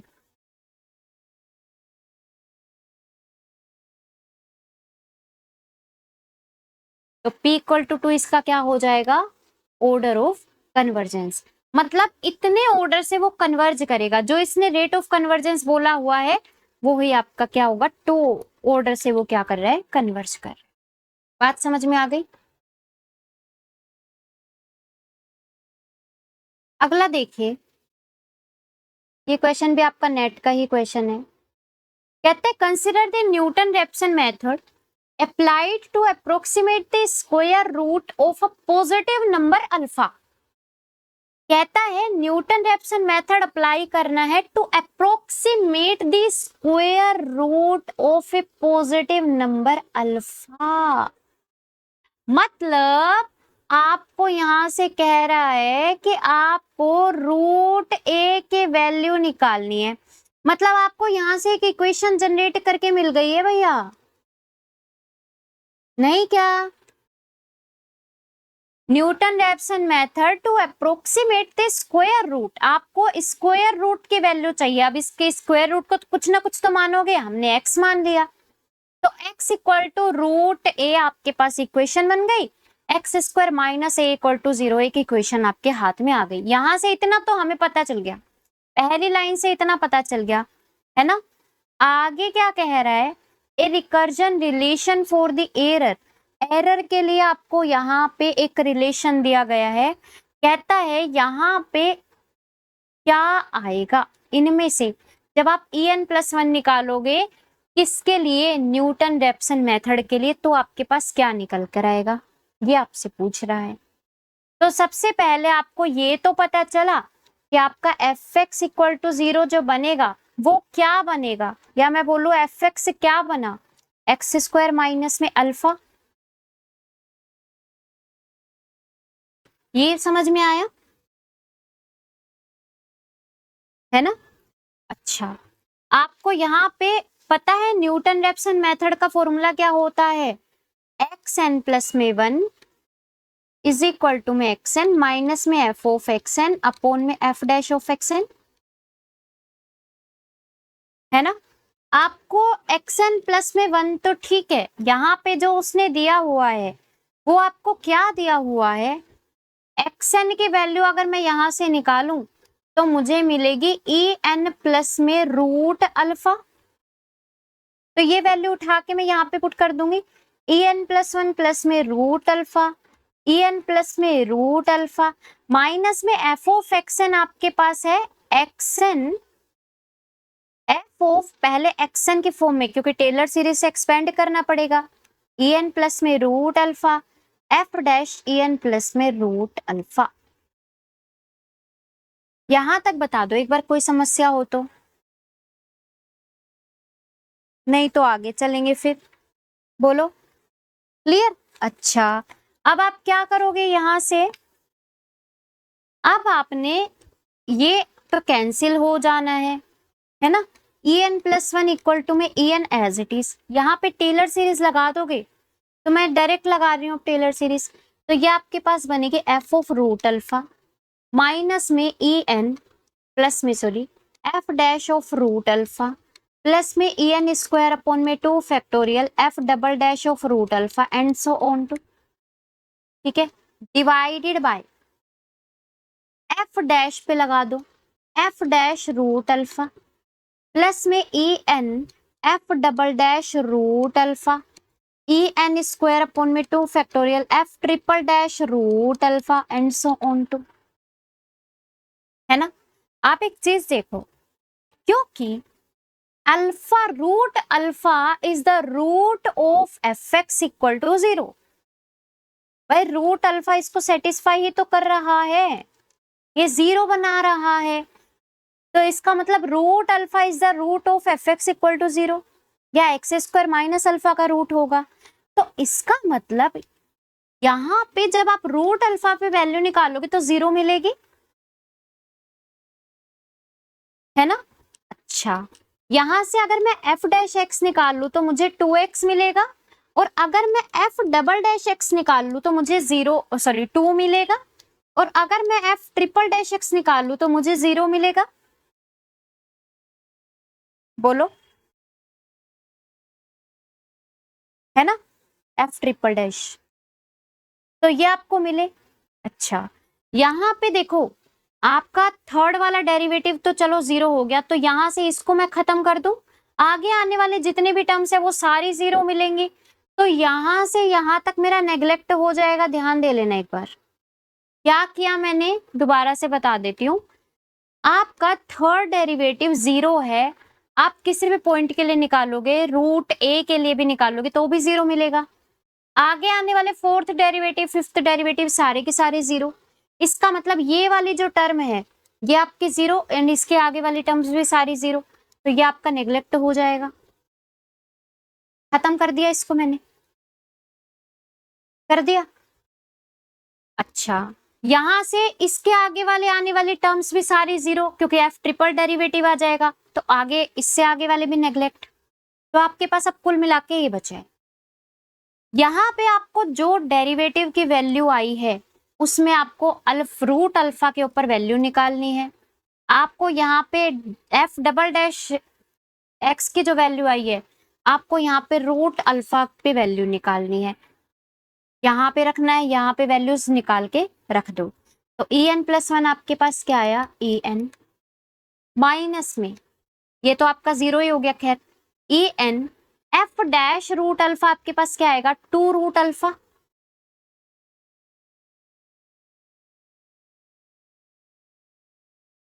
प्लस में en स्क्वायर अपॉन में 2 फैक्टोरियल। एफ डबल डैश पे क्या आएगा, रूट अल्फा पे 2, तो यहाँ पे मैं 2 रख दूं, तो ये आपके पास ऐसा बन जाएगा ओनली en स्क्वायर, देख लो क्योंकि 2 से 2 कैंसिल हो जाए, divided by f dash root alpha पे क्या वैल्यू आई थी, 2 रूट अल्फा आ जाएगी, देख लो, है ना। और यहाँ पे f double dash root alpha पे वैल्यू तो 2 है, तो ये 2 इंटू en बन जाएगा। बस आपको कुछ नहीं करना, अब इसको सोल्व कर लो पूरे को, एलसीएम ले लो, ले लिया एलसीएम, तो यहाँ पे आपका बनेगा 2 रूट अल्फा en प्लस में 2 en स्क्वायर माइनस में 2 रूट अल्फा en माइनस में en स्क्वायर, तो ये तो आपका कैंसिल हो गया। ये आपका क्या बन गया, 2 en में से एक en स्क्वायर घटा रहे हो तो en स्क्वायर, बाहर इसमें से आप 2 कॉमन ले लो बाहर, तो रूट अल्फा प्लस में en आ जाएगा। ये आपके पास किसकी वैल्यू आई है, en+1 की। देख लो अपने ऑप्शन से किससे मैच कर रही है, en स्क्वायर ऊपर आ रहा है, नीचे आ रहा है twice common root alpha en, twice common root alpha en, third option है ना। तो थर्ड ऑप्शन आपके पास करेक्ट आ रहा है, बाकी के सारे गलत आ रहे। कर लोगे, बोलो, समझ में आया ना कैसे करना है। चलो मैं आगे चल रही हूँ, है ठीक है। चलिए, ये वाला क्वेश्चन गेट 2026 का है, ठीक है, मतलब अभी बस आया था ये। इसको ध्यान से देखना क्या कह रहे हैं, कह रहे हैं if Jacobi method is used to solve the following system of linear equations. आपके पास जैकोबी मेथड है, आपको कह रहा है कि इस जैकोबी मेथड को यूज किया जा रहा है इसको सोल्व करने के लिए। इनिशियल गैस उसने खुद से दिया हुआ गया है, 0 0 0 आपको एक इनिशियल पॉइंट दिया गया है, इनिशियल वेक्टर दिया हुआ है, ठीक है। आपसे कह रहा है कि भैया अगर आपका एक्स आई डिनोट कर रहा है इसको, मतलब ये आपको एक वेक्टर गिवन है ith अप्रोक्सीमेशन पे, या इसने डिफाइन करके दिया है कि ith आइटरेट आपका ये है, तो आपसे पूछ रहा है x1 2 x2 2 और x3 2, मतलब इसकी वैल्यू पूछ रहे हैं। मतलब आपको यहाँ पे चाहिए x सेकंड अप्रोक्सीमेशन या सेकंड आइटरेट आपको चाहिए, और उसका आपको क्या चाहिए, सम का मॉडुलस क्या आएगा। अब मुझे यहाँ पे एक इनिशियल तो गिवन है, मुझे यहाँ से पहले x1 निकालना पड़ेगा, फिर मुझे x2 निकालना पड़ेगा। पहले मुझे फर्स्ट अप्रोक्सीमेशन निकालनी पड़ेगी, देन मुझे सेकंड अप्रोक्सीमेशन निकालनी पड़ेगी। वो सेकंड अप्रोक्सीमेशन का जो वेक्टर निकल कर आएगा वो आपके पास यहाँ पे सम करे होगा, उनके वेक्टर्स के जो एलिमेंट्स है उनका सम होगा एंड उनका मॉडुलस होगा, है ना। यही करना है, इतनी बात तो मुझे समझ में आ गई क्वेश्चन में करना क्या है। अब देखो निकालना कैसे है, वही मैंने आपको क्या बताया था, आपको यहां से जैकोबी मेथड के आइट्रेशन मैट्रिक्स याद होनी चाहिए। सबसे पहले आइट्रेशन आप कैसे निकालते हो, x के प्लस में 1, एच एक्स के प्लस में डी इनवर्स बी आपके पास होता है। जहां पे h आपके पास मैट्रिक्स होती है जैकोबी मेथड के लिए, d प्लस में l इनवर्स इंटू में u, sorry d inverse l plus में u, और यहाँ पे आपका आएगा d इनवर्स b, और ये आपका आता है x की। मतलब आप यहाँ पे फर्स्ट अप्रोक्स, अगर आपको इनिशियल अप्रोक्सीमेशन गिवन है तो फर्स्ट अप्रोक्सीमेशन आप ऐसे निकाल पाओगे,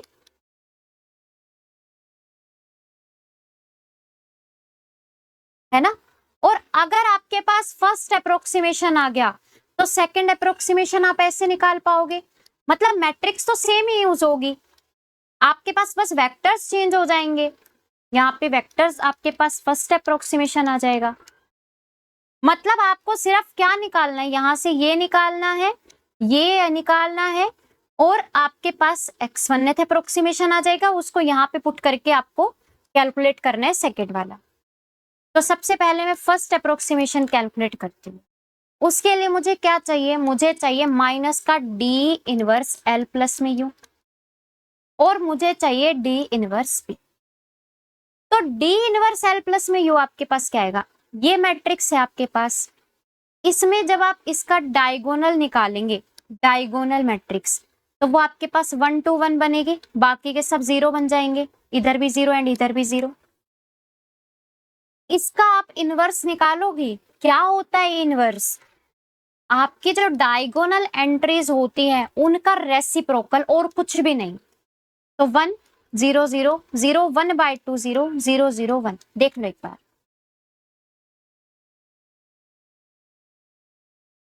क्लियर, ठीक है। L प्लस में U करोगे, L प्लस में U आपके पास क्या है, L प्लस में U, यहाँ पे करोगे L, ये आप डायगोनल एंट्रीज छोड़ दोगे, है ना। तो ये आपके पास समझ लो 0 हो गई, बाकी के एंट्रीज हैं वो लिख दो। तो 0 2 1 0 0 2 1 1 0, ये आपके पास L प्लस U आ जाएगी। इनको सोल्व कर लो, सोल्व करने के बाद आपके पास आएगा माइनस बाहर है, इसको इससे करोगे 0, इसको इससे करोगे 2, इसको इससे करोगे 1, इसको इससे करोगे 0 0 0 सॉरी 1, है ना। इसको इससे करोगे 0 सॉरी 1, इसको इससे करोगे 1, और इसको इससे करोगे 0, यही आएगी, एक बार देख लो। अब डी इनवर्स डी इनवर्स आपको ये, चलो ये तो आपके पास आ गया h की वैल्यू, है ना, ये तो आपके पास आ गई h की वैल्यू। मुझे यहाँ से डी इनवर्स b भी चाहिए। अब डी इनवर्स आपके पास क्या होगा, अगेन वही 1 0 0 0 1/2 0 0 0 1। बी से आप मल्टीप्लाई करवाओगे, बी आपको दिया हुआ है 2 2 2, यहाँ पे रख दीजिए, तो ये आपके पास आएगा 2 2 2। इसको कैलकुलेट करेंगे तो ये आपके पास आएगा 2, वेक्टर ही आएगा ये, ठीक है। इसको आप करोगे तो ये आएगा 1 और ये आएगा 2, ये आपके पास आ गया। तो आपके पास h भी आ गई, आपके पास डी इनवर्स b भी आ गई। आप यहाँ पे पुट कर दोगे इसको, तो आपको फर्स्ट अप्रोक्सीमेशन क्या मिलेगी, x1 is equal to minus में h 0 2 1 0 0 1 1 1 0। फर्स्ट अप्रोक्सीमेशन आपको 0 दी गई थी इनिशियल, तो यहाँ पे मैंने जो इनिशियल वाली है वो रख दी, प्लस में डी इनवर्स भी आपके पास है 2 1 2। तो जो फर्स्ट वाली आपके पास निकल कर आई है वो आपके पास क्या आ गई, अरे भैया इसको तो 0 के साथ मल्टीप्लाई करोगे तो ये तो 0 ही आ जाएगा, तो ये बच जाएगा सिर्फ। तो ये तो आपके पास आ गया पहला अप्रोक्सीमेशन। अभी आपको एक और चाहिए, एक और के लिए सेम यही मैट्रिक्स को मल्टीप्लाई करवाओगे किससे, फर्स्ट वाले अप्रोक्सीमेशन से। अरे यहाँ पे पुट कर देना, तो फर्स्ट अप्रोक्सीमेशन क्या आया है, 212 आया है, यहाँ पे रख दिया, प्लस में D inverse B as it is जो था वो रख दिया। सही जा रही है? ठीक है। इसको जब आप सोल्व करेंगे, माइनस बाहर चल रहा है, इसको जब आप सोल्व करेंगे तो ये आपको मिलेगा 2 प्लस में 2 दैट इज 4। इसको जब आप सोल्व करेंगे ये आपका मिलेगा 2। इसको जब आप सोल्व करेंगे तो ये आपको मिलेगा 2 + 1 3 और प्लस में 2 1 2। यहां से इसको सोल्व कर लो, 2 - 2 2 - 4 माइनस का 2 1 - 2 माइनस का 1 2 - 3 माइनस का 1। ये आपके पास आ गई मैट्रिक्स। ये आपके पास सेकंड अप्रोक्सीमेशन आ गया। आपको क्या करना है, ये आपका x1 आया है, ये आपका x2 2 पे आया है और ये आपका x3 2 पे आया है। मतलब ये आपको x1 x2 और x3 मिल गए सेकंड अप्रोक्सीमेशंस। इनका सम करना है, मॉडुलस करना है। सम कर दो, मॉडुलस कर दो, 4 आ गया, आ गया 4। तो इसका मतलब यहाँ पे आपका जो आंसर निकल कर आएगा वो क्या आएगा, तो ये आपके पास आएगा। बात क्लियर?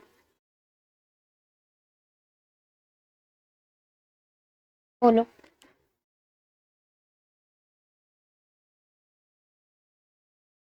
चले नेक्स्ट पे चले, देखिएगा अगला। ये आपका गेट 2025 का है जी। ठीक है, देखो आपके पास क्या कहता है, consider the linear system AX = B। आपको एक मैट्रिक्स दी हुई है AIJ। यहाँ पे कहता है उसके जो एंट्रीज हैं, ए की जो एंट्रीज हैं वो नॉन जीरो डायगोनल एंट्रीज दी हुई है। ठीक है, मतलब डायगोनल एंट्री के बारे में बताया गया है वो नॉन जीरो है। और कहता है कि डी आपको डिफाइन करके दिया, चलो डी तो हमें पता है डायगोनल मैट्रिक्स है। आपको यहां से अब की बार ए नहीं दे के डी इनवर्स ए दे दिया, डी इनवर्स ए दे दिया और डी इनवर्स बी दे दिया। ए तो नहीं दिया। आपसे पूछ क्या रहा है, कह रहे थे approximation of x after 1 iteration of Jacobi scheme is ये। मतलब इनिशियल आपको दिया गया है, आपसे पूछ रहा है कि फर्स्ट अप्रोक्सीमेशन क्या होगा जैकोबी आइट्रेशन के लिए। अब यहाँ पे ए मैट्रिक्स नहीं दी हुई, मुझे ए मैट्रिक्स हाथ में चाहिए। ए नहीं तो इसकी आइट्रेटिव मैट्रिक्स एक बार हाथ में चाहिए, है ना। दूसरी बात आपसे कहता है कि there exist an initial vector x0 for which Jacobi iterative scheme diverges. कहते क्या कोई ऐसा इनिशियल वेक्टर मिलेगा जिसके लिए डाइवर्ज कर जाए, है ना। फिर आपसे पूछ रहा है इनमें से कौन सी स्टेटमेंट करेक्ट है। मतलब आपसे पूछ रहा है कि S1 और S2 स्टेटमेंट्स जो दी गई हैं उनमें से कौन सी ट्रू है, कौन सी फॉल्स है। तो इसके लिए क्या करेंगे, सबसे पहले आप ध्यान देना, आपको पता है ए मैट्रिक्स कैसे बनती है, आपको पता है ए मैट्रिक्स कैसे बनती है। ए मैट्रिक्स जो होती है वो आपकी होती है lower triangular matrix, strictly lower, plus में डायगोनल, प्लस में स्ट्रिक्टली अपर। बोलो, ये आपके पास बनती है। अब यहाँ पे आपको जो दी गई है वो आपको दी गई है डी इनवर्स ए। डी इनवर्स में अगर मैं ए की जगह ये पुट कर दूं तो आपके पास ऐसा बनेगा, ये आपके पास आएगा। इसको सोल्व करने के बाद D inverse L, D inverse D और डी इनवर्स यू। यहाँ पे ये तो आपके पास आइडेंटिटी हो जाएगी।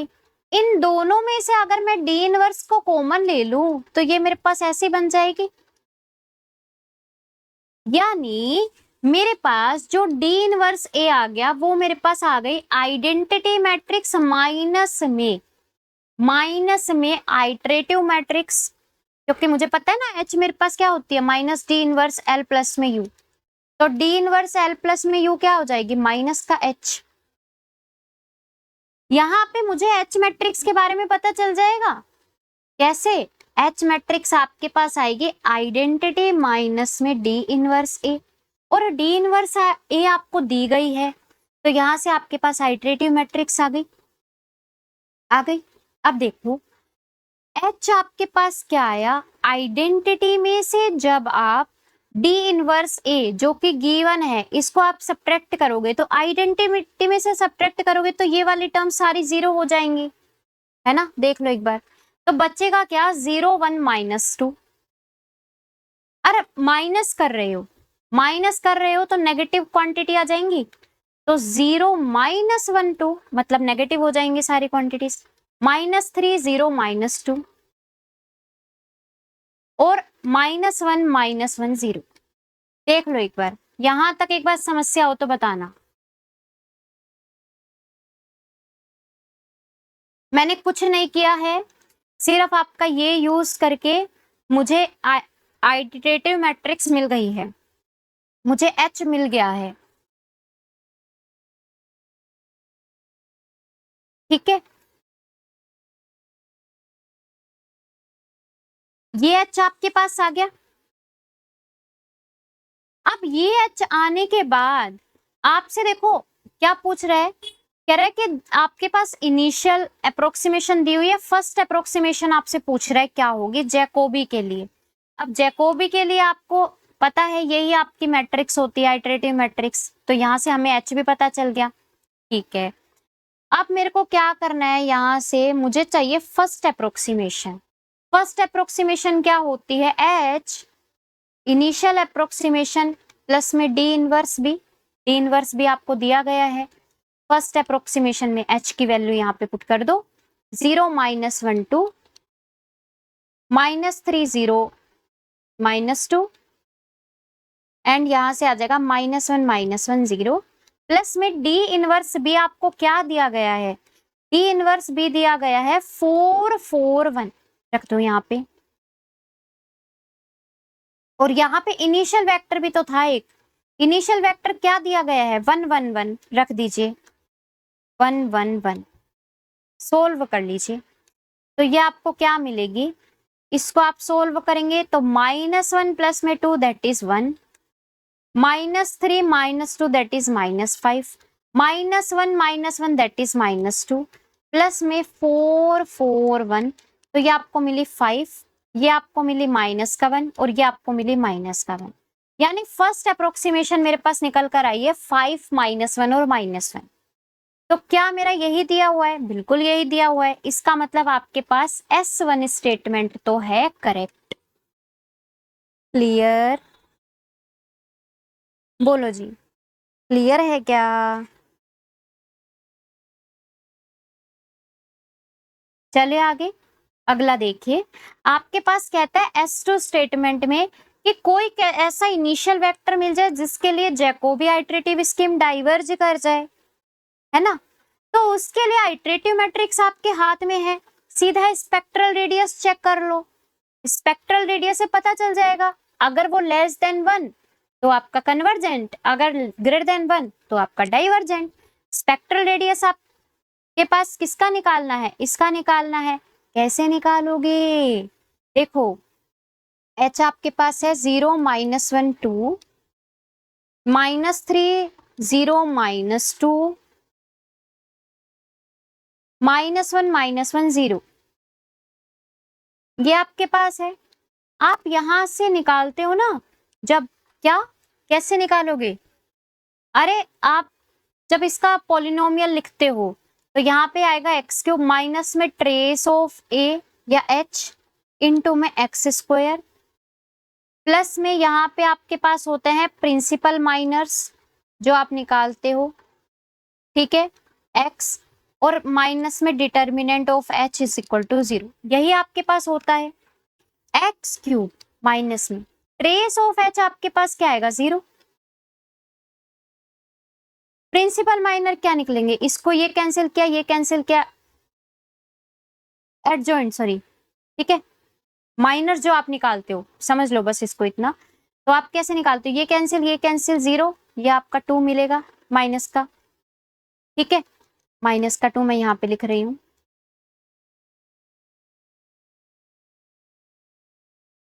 ये आपका कैंसिल, ये आपका कैंसिल, तो यहाँ पे आपको क्या मिलेगा, फिर आपका प्लस का 2, तो यहाँ पे लिख दो प्लस का 2, ये कैंसिल, ये आपको कितना मिलेगा, माइनस का 3, तो यहाँ पे लिख दो माइनस का 3 इनटू में x। डिटर्मिनेंट कैलकुलेट करोगे, इसको कैंसिल कर दो, इसको कैंसिल कर दो, -3 बाहर था, ये आपके पास क्या आएगा, प्लस का 2। फिर ये कैंसिल कर दो, ये कैंसिल कर दो, ये आपका आएगा प्लस का 2, और ये -3 जो बाहर था इसमें एक प्लस आ जाएगा, और यहाँ पे आपका आ जाएगा -1, और इसका डिटर्मिनेंट कैलकुलेट कर लेना भाई, ये आपको मिलेगा 2, यानी ये आपको मिलेगा 4। देख लो एक बार देख लो, यहां तक डाउट हो तो बता देना, है ना।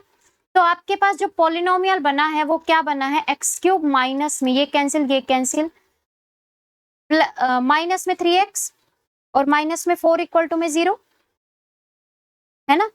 ये आपके पास पॉलिनोमियल बन गया। अब आप बोलोगे मैम आइगन वैल्यूज कैसे निकाले, स्पेक्ट्रल रेडियस के लिए तो आइगन वैल्यूज चाहिए। आपको अगर आइडिया लग जाए कि इसके जो रूट्स हैं अगर वो मेरे 1 से बड़े कहीं पे आ रहे हैं तो इसका मतलब जो इसकी आइगन वैल्यूज हैं वो आपकी 1 से बढ़ी जाएगी, पता है ना ये बात। अरे भैया ये आइगन वैल्यूज के लिए ही तो हम काम करते हैं, है ना। आइगन वैल्यूज यहां से निकल कर आती है। अगर मुझे पता चल जाए कि इसके जो रूट्स निकल कर आ रहे हैं वो अगर मेरा कहीं 1 से कहीं 3 के बीच में, 4 के बीच में, 2 के बीच में, कहीं पे अगर मुझे एक रूट मिल जाए कि इनके बीच में लाई कर रहा है, मतलब 1 से तो बढ़ी गई आइगन वैल्यू, और अगर 1 से बढ़ी गई तो इसका मतलब हो सकता है कि यही सबसे मैक्सिमम आइगन वैल्यू हो, और अगर नहीं भी होएगी तो हो सकता है इससे भी बड़ी कोई आइगन वैल्यू निकल कर आए। इसका मतलब इसके पास मुझे ये पता चल जाए कि लोकेशन कहाँ है इनके रूट्स की, तो काम बन सकता है। तो मैंने चेक करना स्टार्ट किया, मैंने देखा कि मेरे पास 0 के ऊपर ये क्या वैल्यू दे रहा है। अगर मैंने देखा 0 के ऊपर, तो यहाँ पे 0 के ऊपर ये -4 वैल्यू दे रहा है, दैट इज नेगेटिव। इसके बाद कोई ऐसा पॉइंट मिल जाए जहां पे पॉजिटिव है, इसका मतलब पता चल जाएगा कि भाई रूट्स उनके बीच में लाई करेगा। यहाँ पे मैंने चेक किया एट 1 के ऊपर, 1 के ऊपर मुझे वापस ये क्या मिला, 1 माइनस में 3 -4 दैट इज नेगेटिव। तो अगेन इनके बीच में तो रूट्स में भी हो सकते हैं, लेकिन मुझे अभी कुछ कंफर्मेशन नहीं है। तो मैंने 2 के ऊपर चेक किया, 2 के ऊपर चेक किया तो ये आपको मिला 8 माइनस में 6 -4 अगेन नेगेटिव। तो मुझे इसके बीच में भी रूट्स की कोई कंफर्मेशन नहीं मिली। मैंने 3 पे चेक किया, 3 पे आप जैसे ही चेक करोगे तो ये आपको मिलेगा 27 माइनस में 9 -4 दैट इज पॉजिटिव। और पॉजिटिव इसका मतलब अगर 2 पे नेगेटिव 3 पे पॉजिटिव, यानी 2 और 3 में पक्का इनके बीच में एक रूट लाई करेगा इसका, है ना। 2 और 3 के बीच में पक्का इसका एक रूट लाई करेगा, और अगर इसका एक रूट लाई कर गया इसका मतलब आइगन वैल्यू का जो मॉडुलस है वो तो 1 से पक्का बड़ा ही होगा, चाहे इनके बीच में आने वाला आइगन वैल्यू मैक्सिमम हो चाहे मिनिमम हो, हर केस में spectral radius always greater than 1 होगा। और अगर स्पेक्ट्रल रेडियस हर केस में 1 से बड़ा, इसका मतलब इसमें कोई भी इनिशियल अप्रोक्सीमेशन अगर आप लेते हो तो वो हमेशा क्या करेगा, डाइवर्ज करेगा। तो इसने यही तो बोला है, कहता है कि कोई ऐसा इनिशियल वेक्टर मिलेगा, बिल्कुल मिलेगा।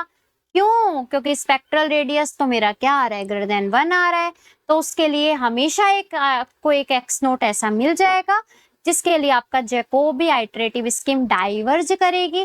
तो इसलिए S2 स्टेटमेंट करेक्ट। तो दोनों के दोनों स्टेटमेंट्स आपके पास क्या आ जाएंगे, करेक्ट आ जाएंगे। तो S1 भी आपके पास ट्रू, S2 भी आपके पास ट्रू।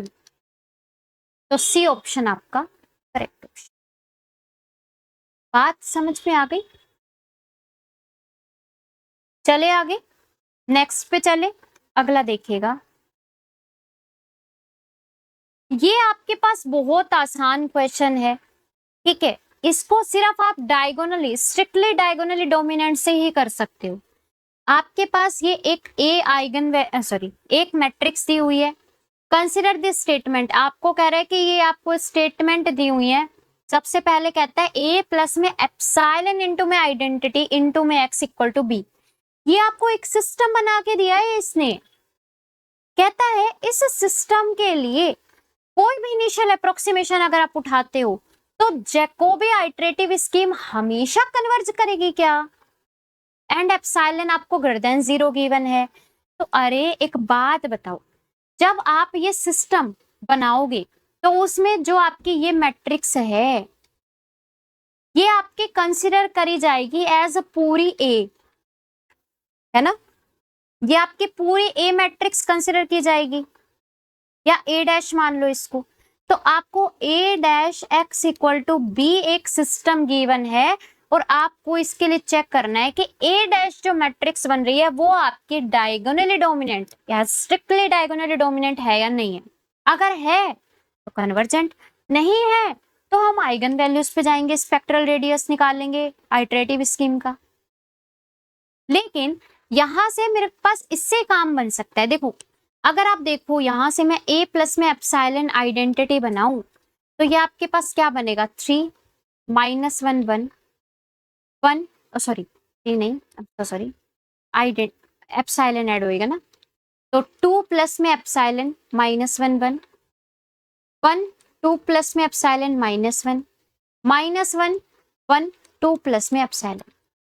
अब एप्सिलॉन आपको 0 से बढ़ा दिया गया है, इसका मतलब 2 प्लस में epsilon is always greater than 2, यानी 2 प्लस में एप्सिलॉन का modulus is always greater than modulus of -1 and +1। इसका मतलब फर्स्ट वाला तो सेटिस्फाई कर रहा है, फर्स्ट वाली रो, सेम तरीके से सेकंड भी तो सेटिस्फाई करेगा एंड सेम तरीके से तो थर्ड भी सेटिस्फाई करेगा। क्यों? क्योंकि एप्सिलॉन आपको 0 से बढ़ा दिया गया था, इसी वजह से। तो ये आपके स्ट्रिक्टली डायगोनली डोमिनेंट बन गई ये वाली मैट्रिक्स, है ना? ए डैश आपके स्ट्रिक्टली डायगोनली डोमिनेंट बन गई।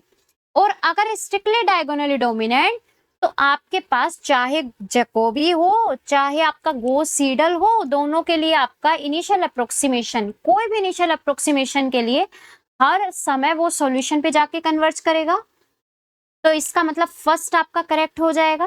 गॉस सीडल में भी सेम ही आपको सिस्टम बना के दिया है, तो ये भी तो कन्वर्ज कर जाएगा किसी भी इनिशियल अप्रोक्सीमेशन के लिए। तो इसका मतलब फर्स्ट एंड सेकंड दोनों के दोनों आपके पास क्या है, ट्रू है।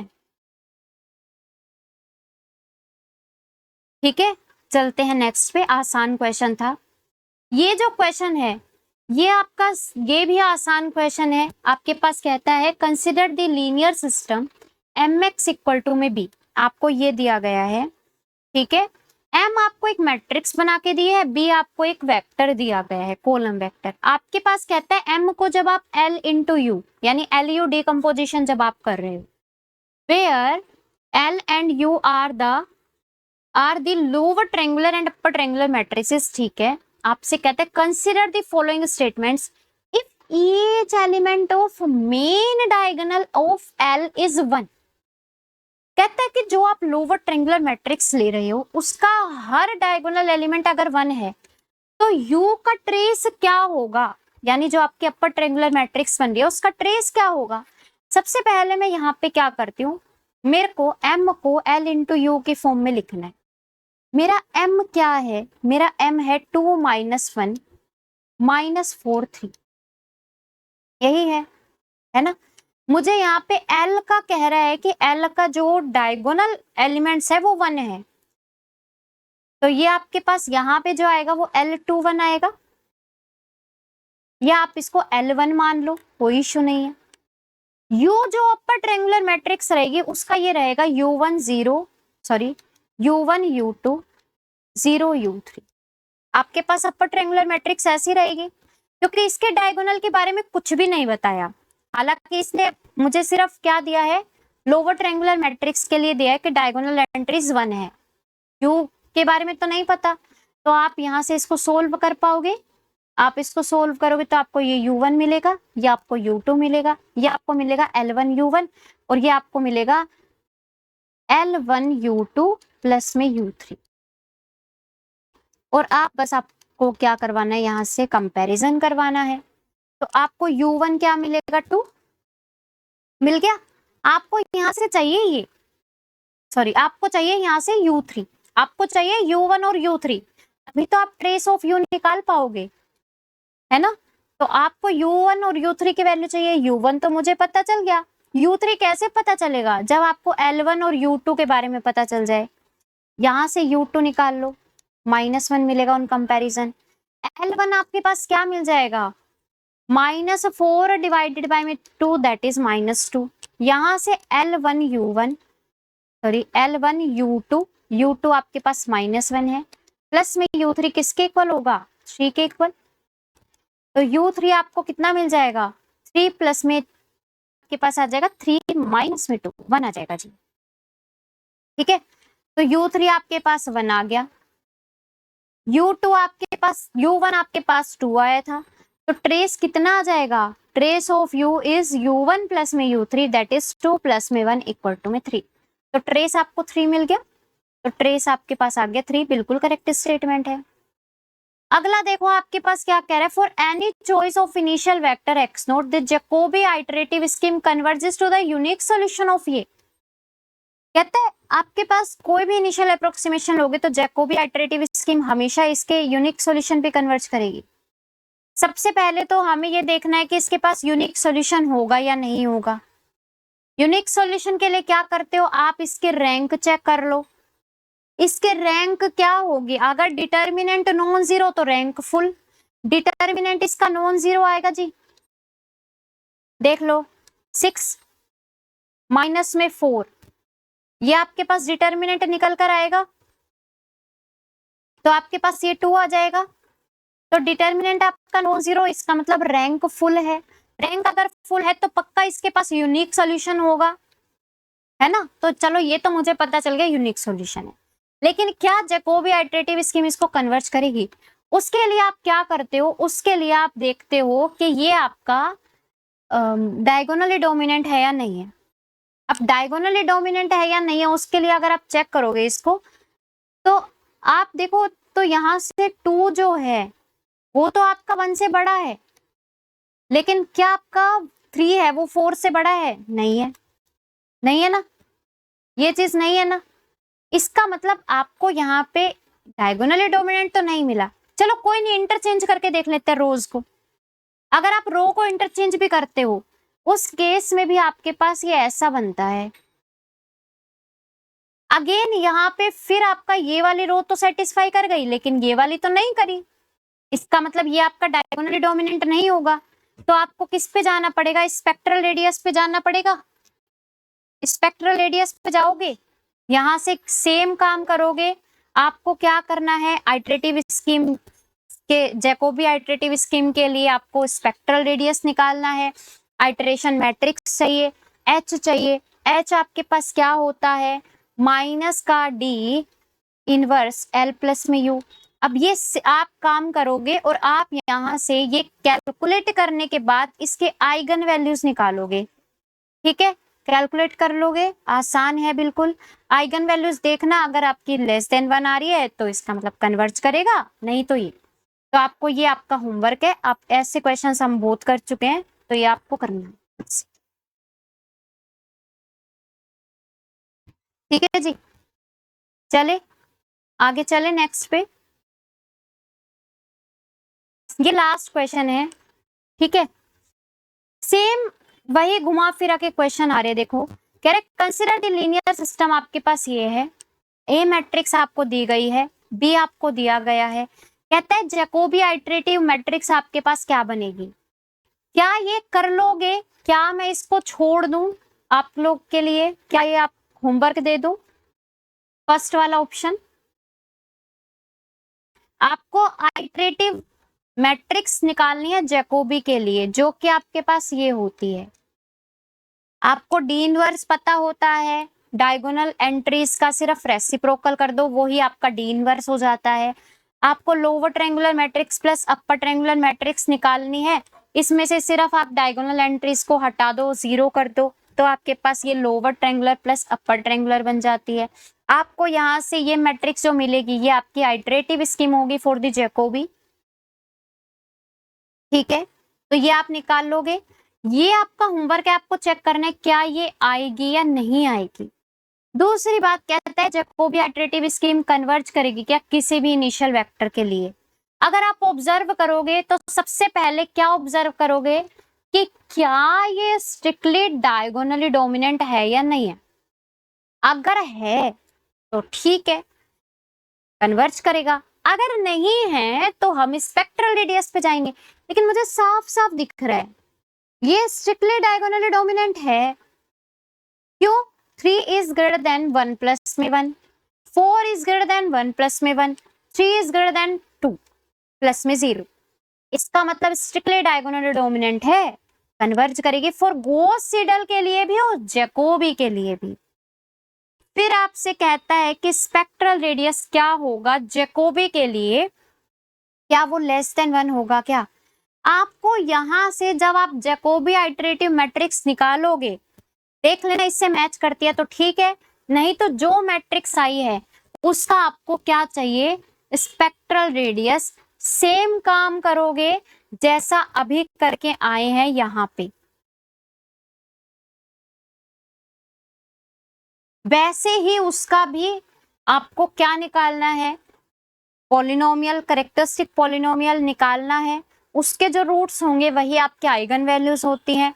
आपको सेम काम यहाँ पे करना है, जो भी आपके पास मैट्रिक्स आएगी निकालोगे, कैलकुलेट करोगे, चेक करोगे क्या उसका स्पेक्ट्रल रेडियस लेस देन 1 है या 1 से बड़ी भी कोई आइगन वैल्यूज जा रही है।